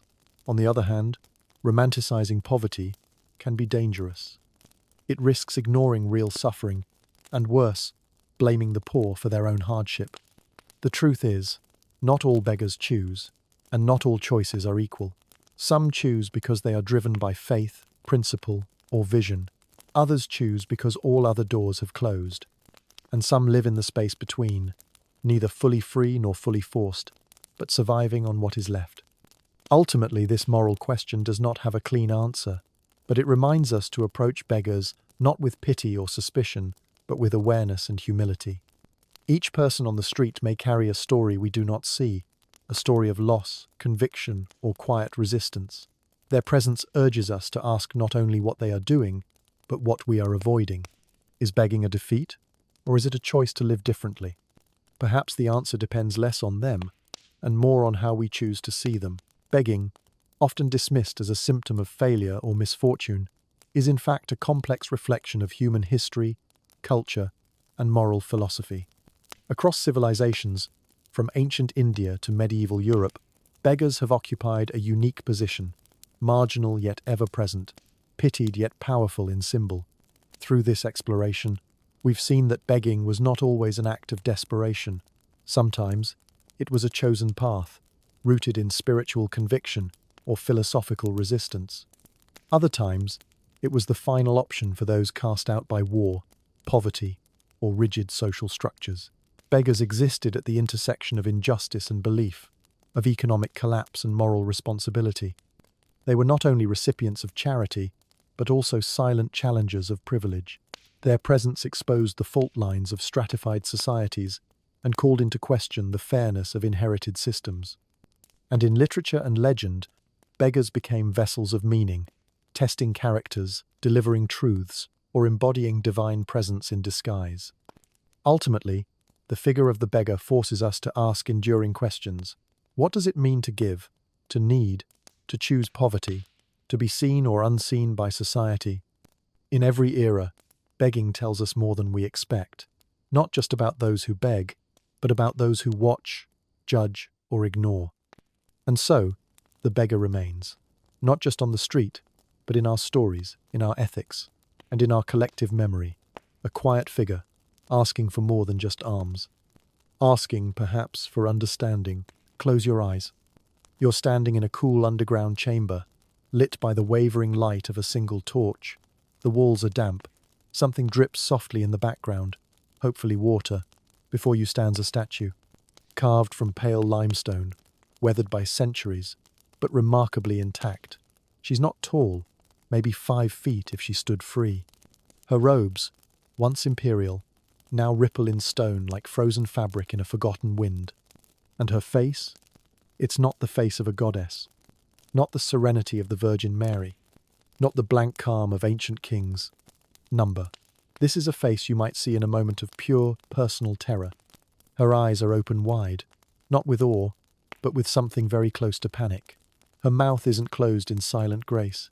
It's parted, just slightly, as if the sculptor froze her the instant before she screamed. This isn't idealized beauty. This is unfortunate realism. You begin to notice the tiny lines near the eyes, the tension carved into the lips, the sharp downturn of the brows. A human face, not worshipped, not exalted, just recorded, trapped. Now, this might not be alarming. If we were in a modern museum, maybe it's an artistic statement, maybe the sculptor was a tortured genius. But we're not in a museum. We're in a mass burial site beneath a ruined chapel somewhere on the edges of medieval Thebes. The ceiling overhead is held together by faith and moisture. The inscription near the statue's base is half erased, but someone, centuries ago, tried to translate it. The chalk reads, "She saw. She knew. She waits." Very comforting. Now, here's where it gets medieval. Carving statues in your image wasn't something ordinary people got. If your face ended up in stone, chances are you were royalty, or a saint, or someone whose death needed to be remembered in great detail for political reasons. You know, pleasant things. But this woman, we'll call her the lady, doesn't carry any of those vibes. There's no crown, no halo, no symbols of martyrdom. There's just expression. Intense, emotional, deeply uncomfortable expression.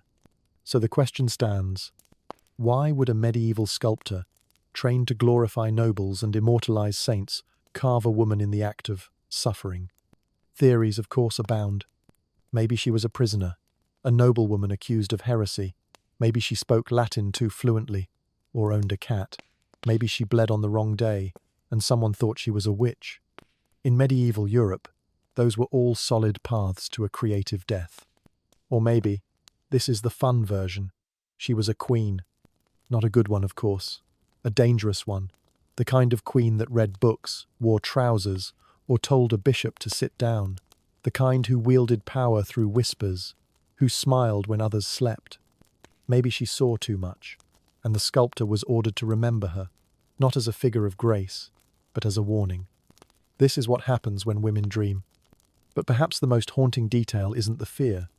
It's that the face looks unfinished, as if the sculptor stopped carving midway, not due to fatigue, but as if waiting for the real expression to reveal itself.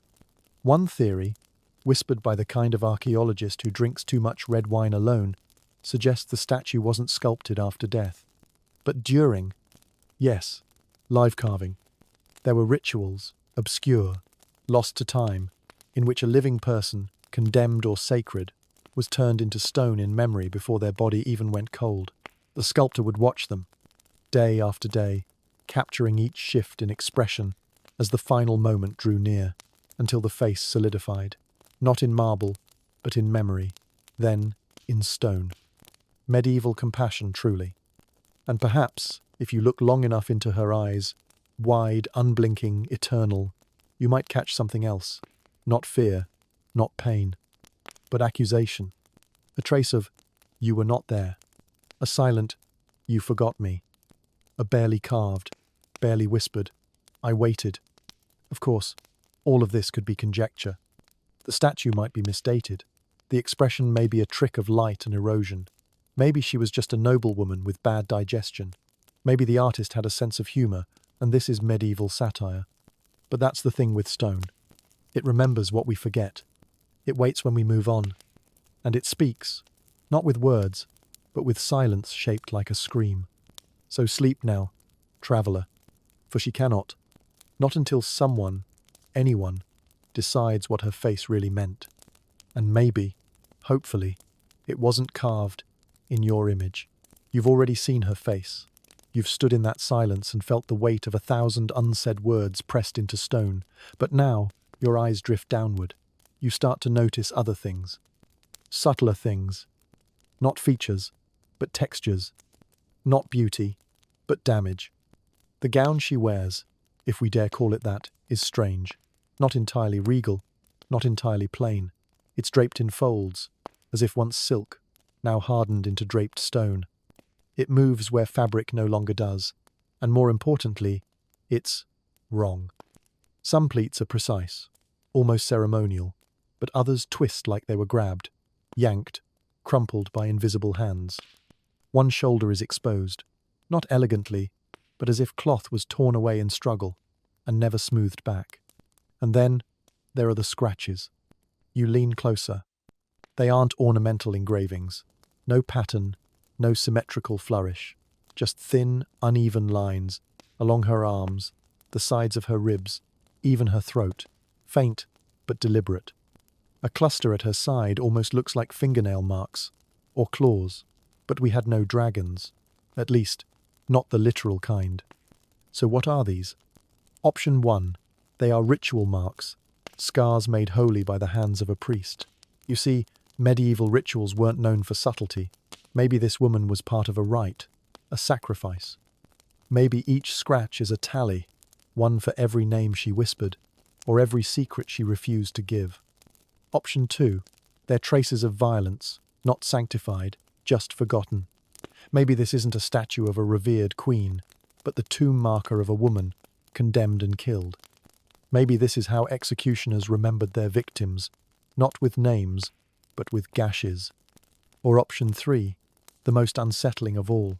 These marks weren't part of the statue originally.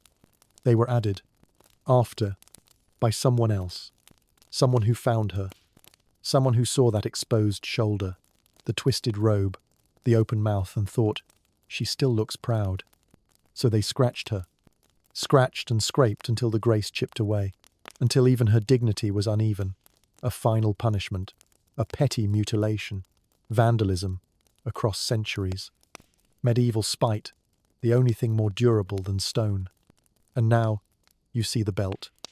It isn't ornate, but it's tight, cinched around the waist, so tightly that the stone beneath it bulges slightly, as if under pressure, almost like the sculptor wanted you to feel discomfort. Or like the model herself, had trouble breathing. There's a sigil on the belt, almost too faded to read. A serpent wrapped around a branch. Not a common crest. Not royal. Not holy. Perhaps personal. Perhaps forbidden. Her sleeves are uneven. One hangs lower. On the longer sleeve, a buckle, carved in perfect detail. But it's not clasped. It's half undone. A symbol of escape, seduction, or interruption. Now, lower, near the hem, you see burn marks. Yes, even on stone. Char, ash.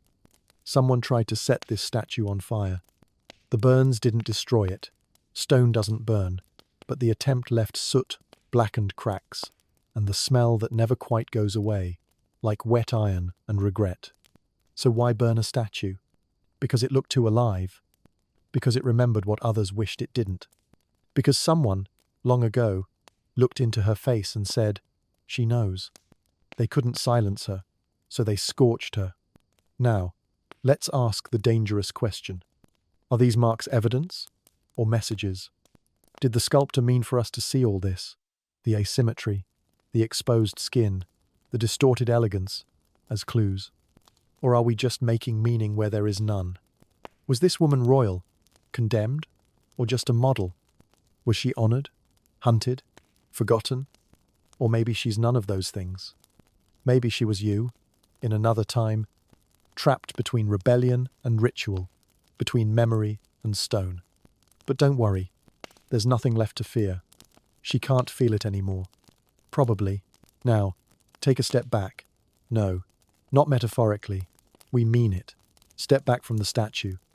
You've seen the face, the dress, the marks, but you haven't asked one question. Where is she?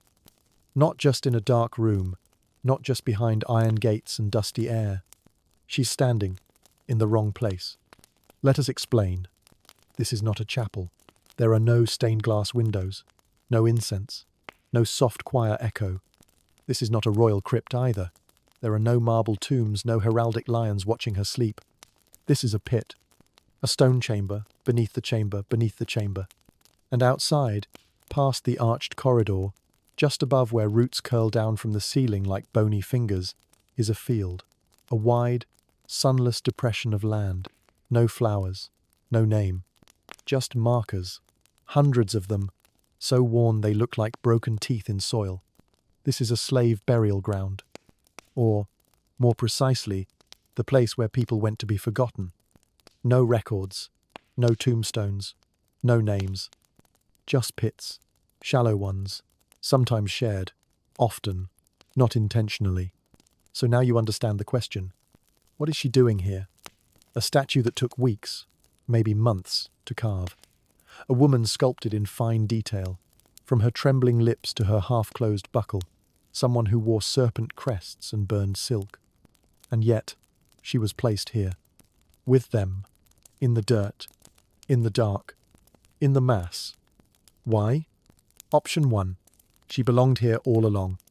A prisoner, a traitor, a fallen noblewoman, the kind they mention once in court, then never again. Someone condemned, buried without ceremony. Her likeness preserved not out of reverence, but guilt. Option 2. She never belonged here, but someone hid her. Perhaps a servant, a daughter, a lone cleric who defied a decree. Someone carried her down here in secret, lowered her into the catacombs, and placed her among the voiceless, hoping no one would look for her in the lowest place on earth. Option 3. The one most whispered by scholars with cracked glasses and bad funding. She didn't arrive here by accident. She was put here, intentionally, as a message. Because in medieval thinking, the dead speak as loud as the living, through their placement. A king buried above the altar equals divine. A priest buried beneath equals humble. A queen buried among the nameless equals damned. Or worse, a warning, as if to say, this is what happens to women who know too much. This is where power without permission ends. Let her stand here, among the forgotten. Let no one raise her again. And yet, here you are, looking, reading, remembering. Already, their plan is unraveling. Now shift your gaze to the surrounding stones. There are no other statues. Not one. Just flat markers. No figures, no faces. And then, her, standing tall, silent, defiant, or maybe just enduring. Her feet aren't planted. They're floating slightly above the base, as if she wasn't meant to be here long, as if she expected to rise again. And here's the quietest detail. Behind her pedestal, etched so faint you'd miss it if you blinked, is a single carving, barely 2 inches wide. A closed eye. Not weeping, not bleeding, just shut. As if someone once whispered to the stone, "Sleep, not yet, but soon." And now it's your turn.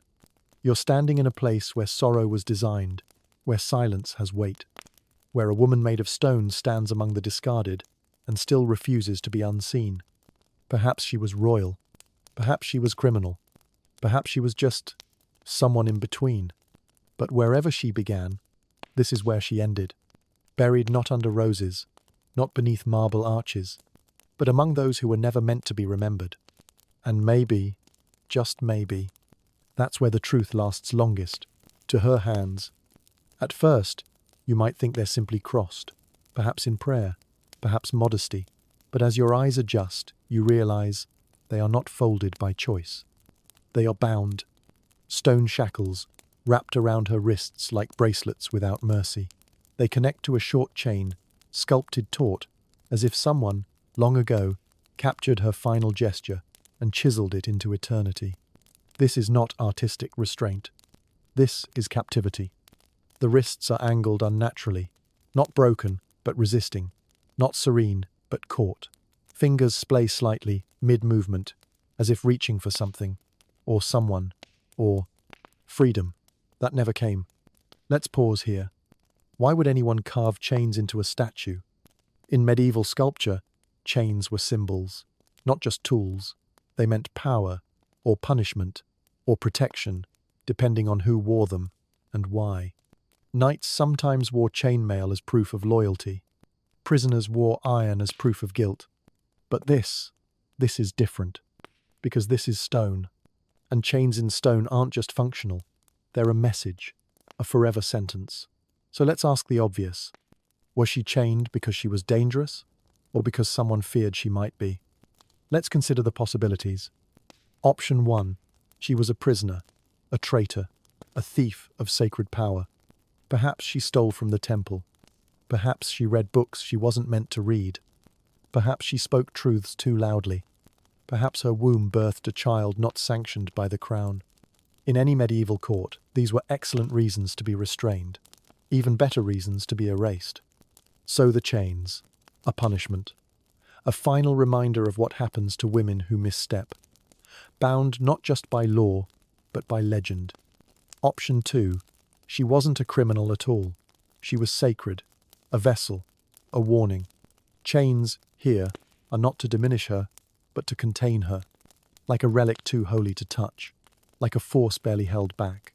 A prophet, a vessel of prophecy, or, as one crumbling manuscript from the outer monasteries of Thebes describes, the silent one, whose voice shatters thrones. In this version, the statue is not punishment, it's precaution. The sculptor didn't bind her out of cruelty, but fear. Because even dead, she might speak again. Option 3. The chains weren't part of the original statue. No sculptor likes asymmetry. No artist, even in the 14th century, enjoyed defacing their own work. But these shackles, though carved in stone, seem rougher, newer, cruder. Look closely. The wrists show signs of prior smoothness beneath the cuffs, as if something once covered them, or they were added later. This leads to a disturbing thought. Was she once unbound? Free? Proud? Powerful? And only after death, or disgrace, did someone return to shackle her. A second sculptor, or worse, a priest with a chisel, editing her legacy. But now, let's ask not what the chains are, but what they mean. Because symbolism in the Middle Ages wasn't subtle. Hands bound equals guilt. Hands free equals innocence. Hands tied in front equals shame. Hands tied behind equals execution. But her hands, tied low, to the belly, a position that suggests submission, but also protection, almost like she's shielding something. Herself? Her secret? A child never born? Or, is it theatrical? A pose staged not for mercy, but for message? Here lies she who once reached too far. Let this image remain, so none may follow her. Because sometimes the harshest punishment isn't death, it's reduction, turning a woman into stone, turning movement into stillness, turning rebellion into posture. And now, one more observation. Between the cuffs, in the tiny gap between chain and wrist, is a line, so thin you'd miss it, like a scar, or a seam. Some believe it was once painted red, blood, stylized in pigment. The final theatrical touch, a symbol that the chain wasn't just metaphor, that it once existed, that perhaps the model for this sculpture wore it while posing, or worse, never took it off. Let's return now to the broader view. A statue, buried among the forgotten, with eyes that accuse, a gown that crumples like cloth, feet that float, and hands that cannot move. What is she to you now? A martyr? A criminal? A memory? Or a reflection of every time history raised its voice to say, she must be contained. So sleep, dear listener, for she cannot raise her hands, not to wave, not to beg, not even to cover her own face. But you can, and you just did. You reached across centuries to witness her, and maybe that was the point all along. You've followed the statue downward, from her face to her robe to her bound hands. Now, look up, not with your own eyes, but with hers. Tilt your head gently, retrace the invisible line from her pupils to the void above. Stone can't move, and yet she's gazing. She is not looking forward, not at you, not at the people who buried her, not at the nameless graves that rot quietly behind her back. No, her eyes are locked on the heavens, not wide in worship, not glazed in sleep, open, focused, almost calculating. This is where the unease creeps in, because for centuries, upward gaze in sculpture meant salvation, meant glory, angels, saints, martyrs, They all look to the sky, their eyes empty of this world, full of light. But this gaze is not passive. It's not surrendered. It is aware. A woman, bound, erased, discarded, still looking up, as if she knows what's coming. Let's look closer. Theory 1. She is praying. Eyes up equals devotion, the classic interpretation. Perhaps her death was noble. Perhaps the sculptor wanted to preserve her final act. Not rebellion, not resistance, but surrender, a plea to something greater. Forgive them. Take me. Free me. And maybe, just maybe, she believed someone would answer. Theory 2. She is accusing. But the angle's wrong. She's not looking at the sky like a saint. Her chin is too low. Her brow too drawn. It's the look you give when you're tired of waiting. When prayers fail. When mercy doesn't come. It's not, please help me. It's, you watch this happen. Because what is more medieval than the belief that gods observe and remain silent? Her eyes are open, but not with hope. They burn upward with a quiet kind of fury. Not rage, not tears, just knowing. And maybe that's worse. Theory 3. She is seeing something we cannot. Now we leave history and step into fear. Some texts, rare, half-burnt, written in ink made from ash and marrow, speak of the skyward sleepers.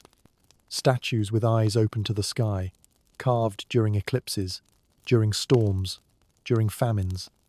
Eyes set to watch, not the present, but what lies ahead. Prophetic figures, mouths closed, eyes locked, fated not to warn, only to witness. The law says, their gaze is the bridge between what was done and what shall return. Charming bedtime material. So perhaps this woman, whoever she was, saw too far. Not only into the court, the church, the secrets of men, but into the pattern of what comes next. And the chains, the grave, the silence, weren't punishment. They were precaution, a way to mute the future before it could speak. Now, let's take one last look. Her eyes, though stone, catch the light strangely, not reflective but not dead. Some visitors, those who believe in echoes, in shadows, in eyes that move when no one watches, claim her gaze shifts slightly as the light changes. And once a year, during the late autumn equinox, a single shaft of sunlight from the ruined ceiling slants across the chamber and lands perfectly in her pupils, as if the sky, just once, looks back. And that's when it happens, or so they say. The air stills, the silence thickens, and for a moment, barely a heartbeat, barely a breath, it feels like she sees you, not as you are, but as you will be. So what do her eyes tell you now? That she begged for help? That she cursed the gods? That she whispered warnings in her mind, carved into orbit around an unhearing heaven? We'll never know. But we do know this. She did not look down. Not at her feet, not at her chains, not at the place where they laid her. She looked up, because some truths are too sharp to bury, too dangerous to speak, and too persistent to ever fade. Sleep now. Let your own eyes close. Let the world above you fall silent. And if, in the dark, you feel watched, don't worry. She only stares upward, at what's coming, at what always comes. You've looked her in the eyes. You've seen the chains, the folds, the earth at her feet. But now, you step behind her, slowly, almost guiltily, because turning your back on a face like hers, even in stone, feels like a betrayal. But this is where the story turns. Her back is curved slightly, unnaturally, like someone mid-step, interrupted, or like someone whose posture was once regal, but made to bow, eternally. And then, you see it. The cut. A single, deliberate gash across the center of her back. No ornament, no flourish, just a deep horizontal line, as if carved not with chisel, but with anger. You step closer. There's more. Just beneath the line, letters. Faint, jagged, unfinished, but unmistakably deliberate. At first, You think it's Latin, then Greek, then something older, something not meant to be read. Not easily, anyway. The characters curl and twist unnaturally, like language carved by someone more used to speaking in smoke than in sound. But one part is clear, scratched not once, but 3 times, reinforced, maybe, or rewritten. Remember her name. Except, her name isn't there. There's a space, a void between the sentence and the edge, like someone carved the sentence but refused to finish it. Or worse, finished it, and someone else erased it. You can almost see the edges of a name, now worn smooth, as if a hand returned, over and over, century after century, just to rub it away. So here we are, a message left in secret, and someone fought to erase it. Let's talk about why. Theory 1. It was a secret cry. Someone who knew her, maybe loved her, returned here in secret.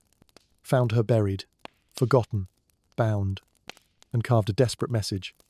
Remember her. Because the world wouldn't. Because no one dared speak her name. But names have power, especially in stone. So later, another came. A priest. A king's man. Someone who understood that remembering could undo everything. And they scraped it away. Not to rewrite, but to silence. Theory 2. It was a curse.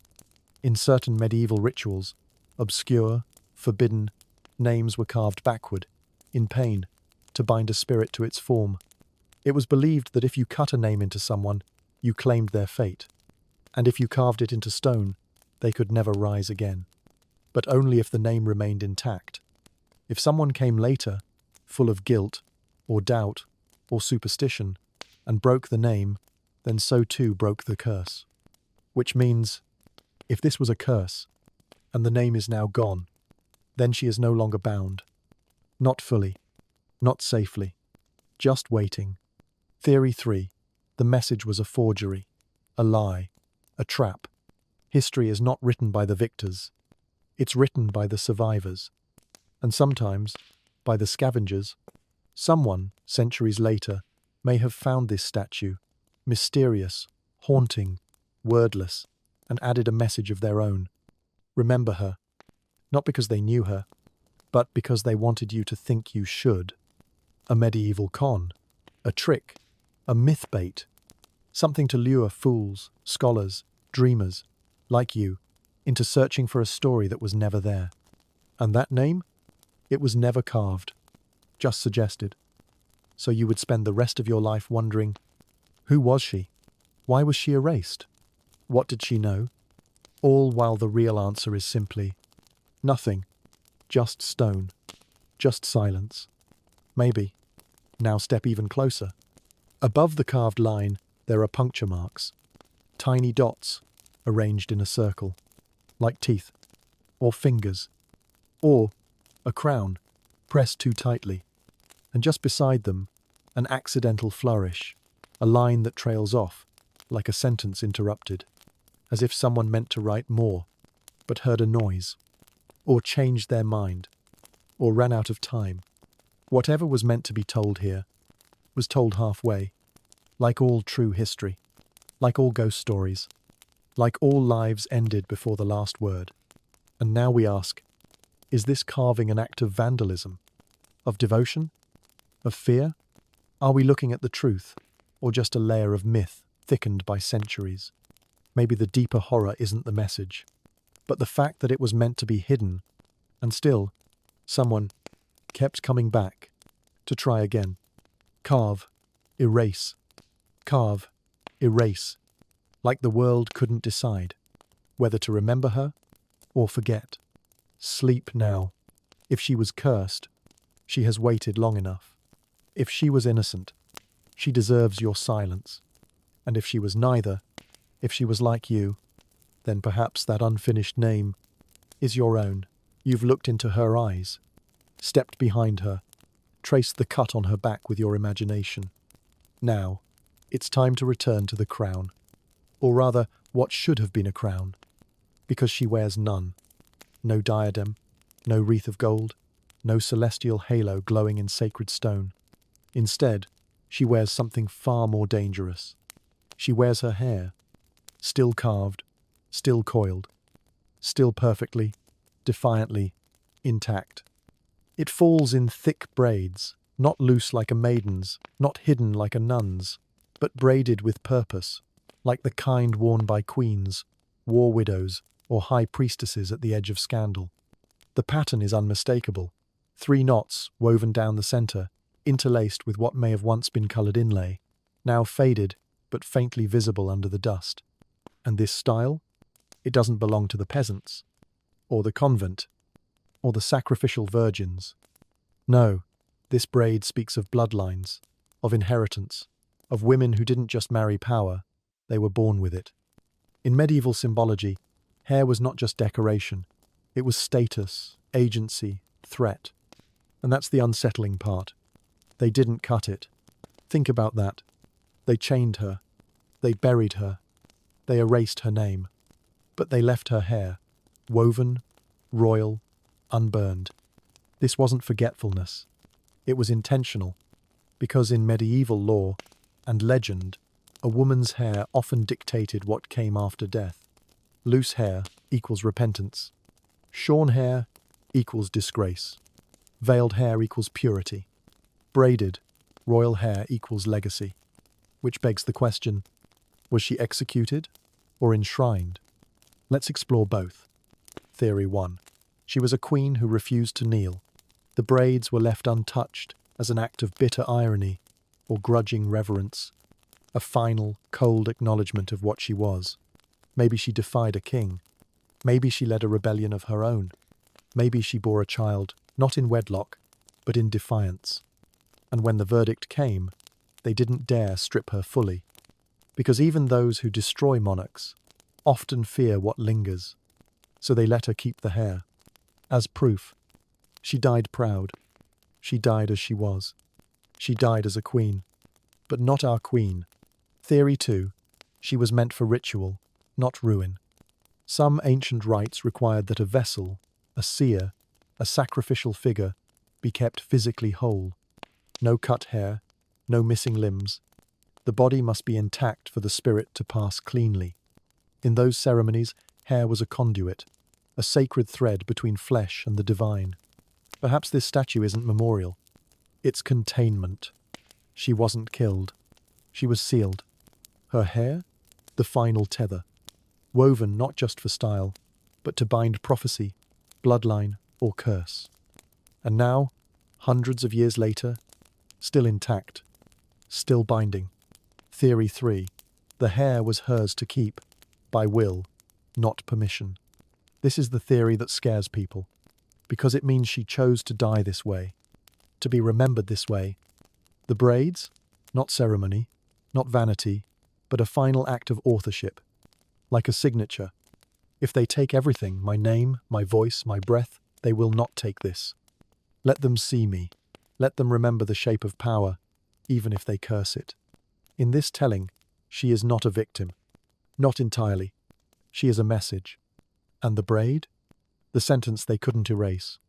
Now, kneel. Look at the lowest coil, near the nape of her neck. There's a single break, a strand undone, almost like it fell out of place before the stone set. Some believe this was a flaw. Others, a signal. One braid undone equals a story unfinished. One gap equals room for return. A whisper in limestone. Not yet. Not all of me. Not forever. Even in death, even in dust, she left a piece loose. Now think.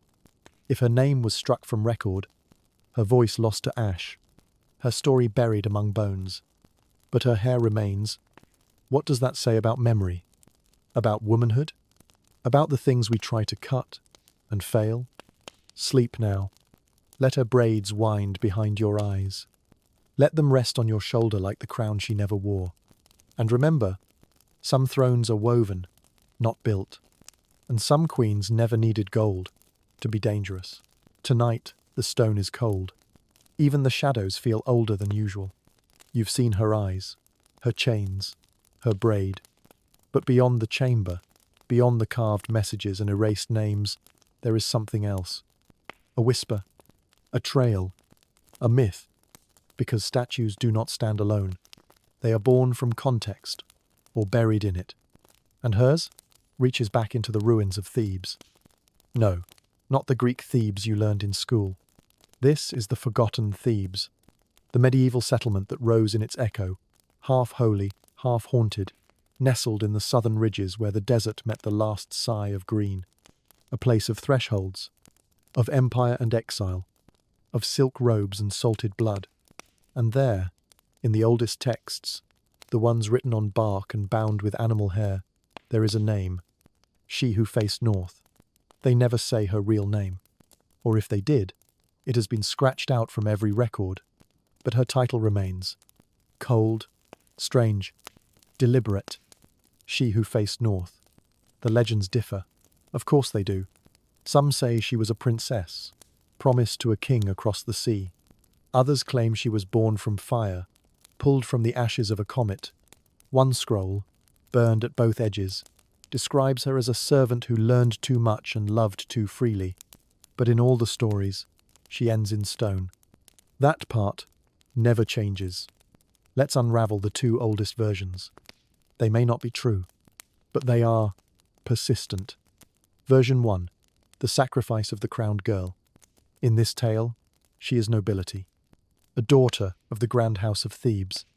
Fifth in line, beautiful, clever, and inconvenient.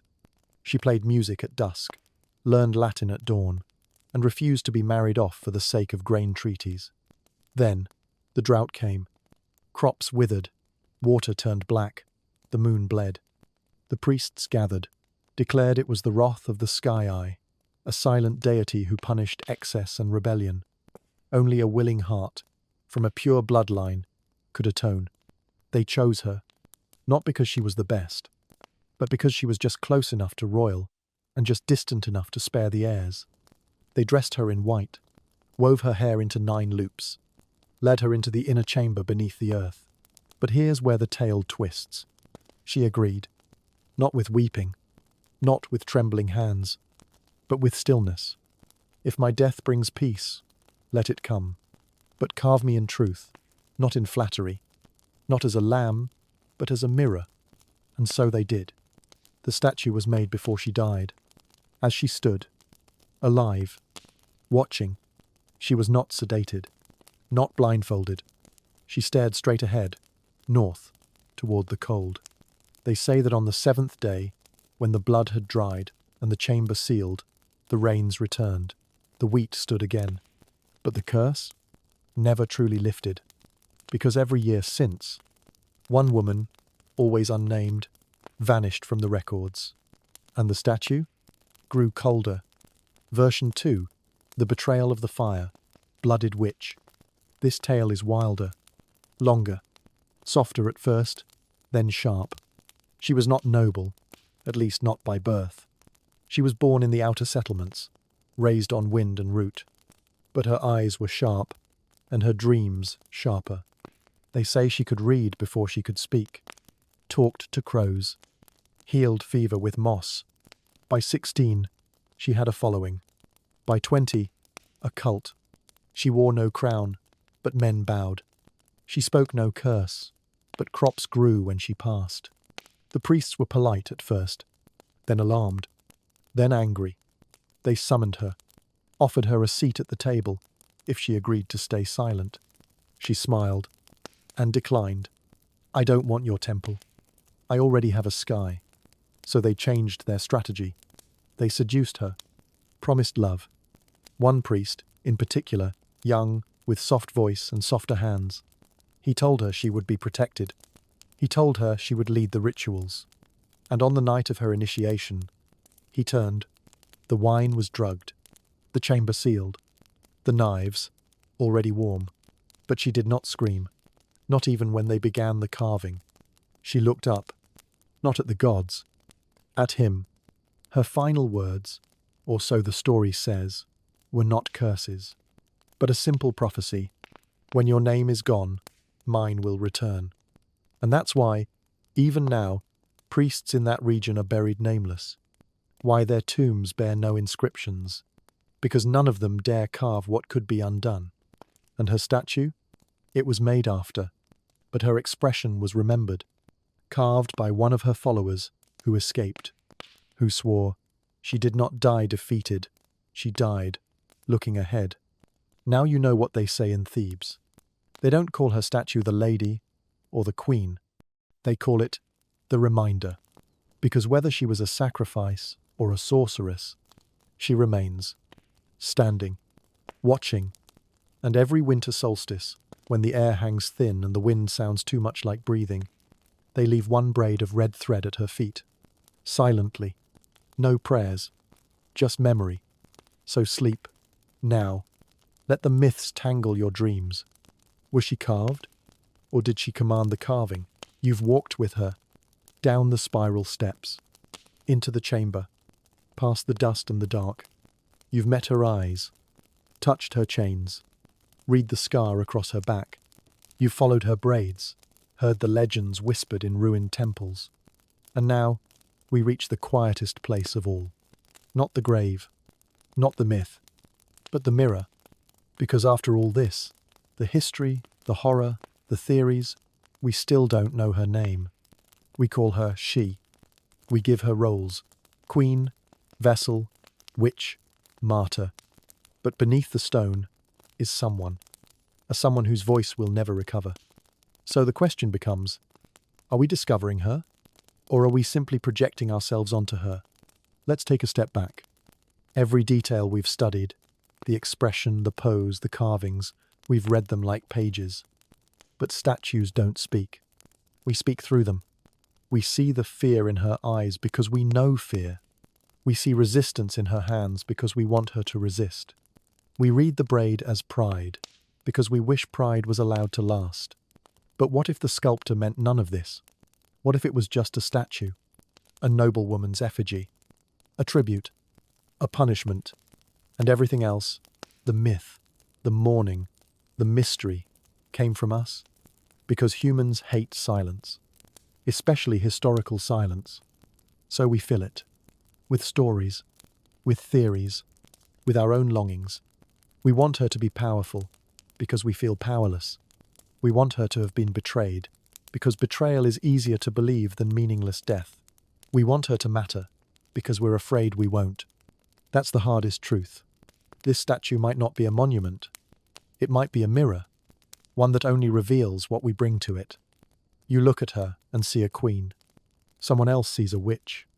A third sees their mother. A fourth sees themselves. And none of you are wrong, because she absorbs. She reflects. She waits. Stone doesn't care who's right. It only remembers who keeps coming back.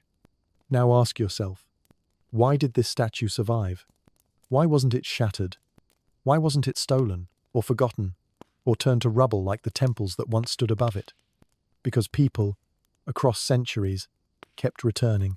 Some to curse her, some to clean her, some to mourn her, some to rewrite her. She is not a monument to a life. She is a stage for whatever we fear or worship, which means she is never finished. Let's try this. Close your eyes.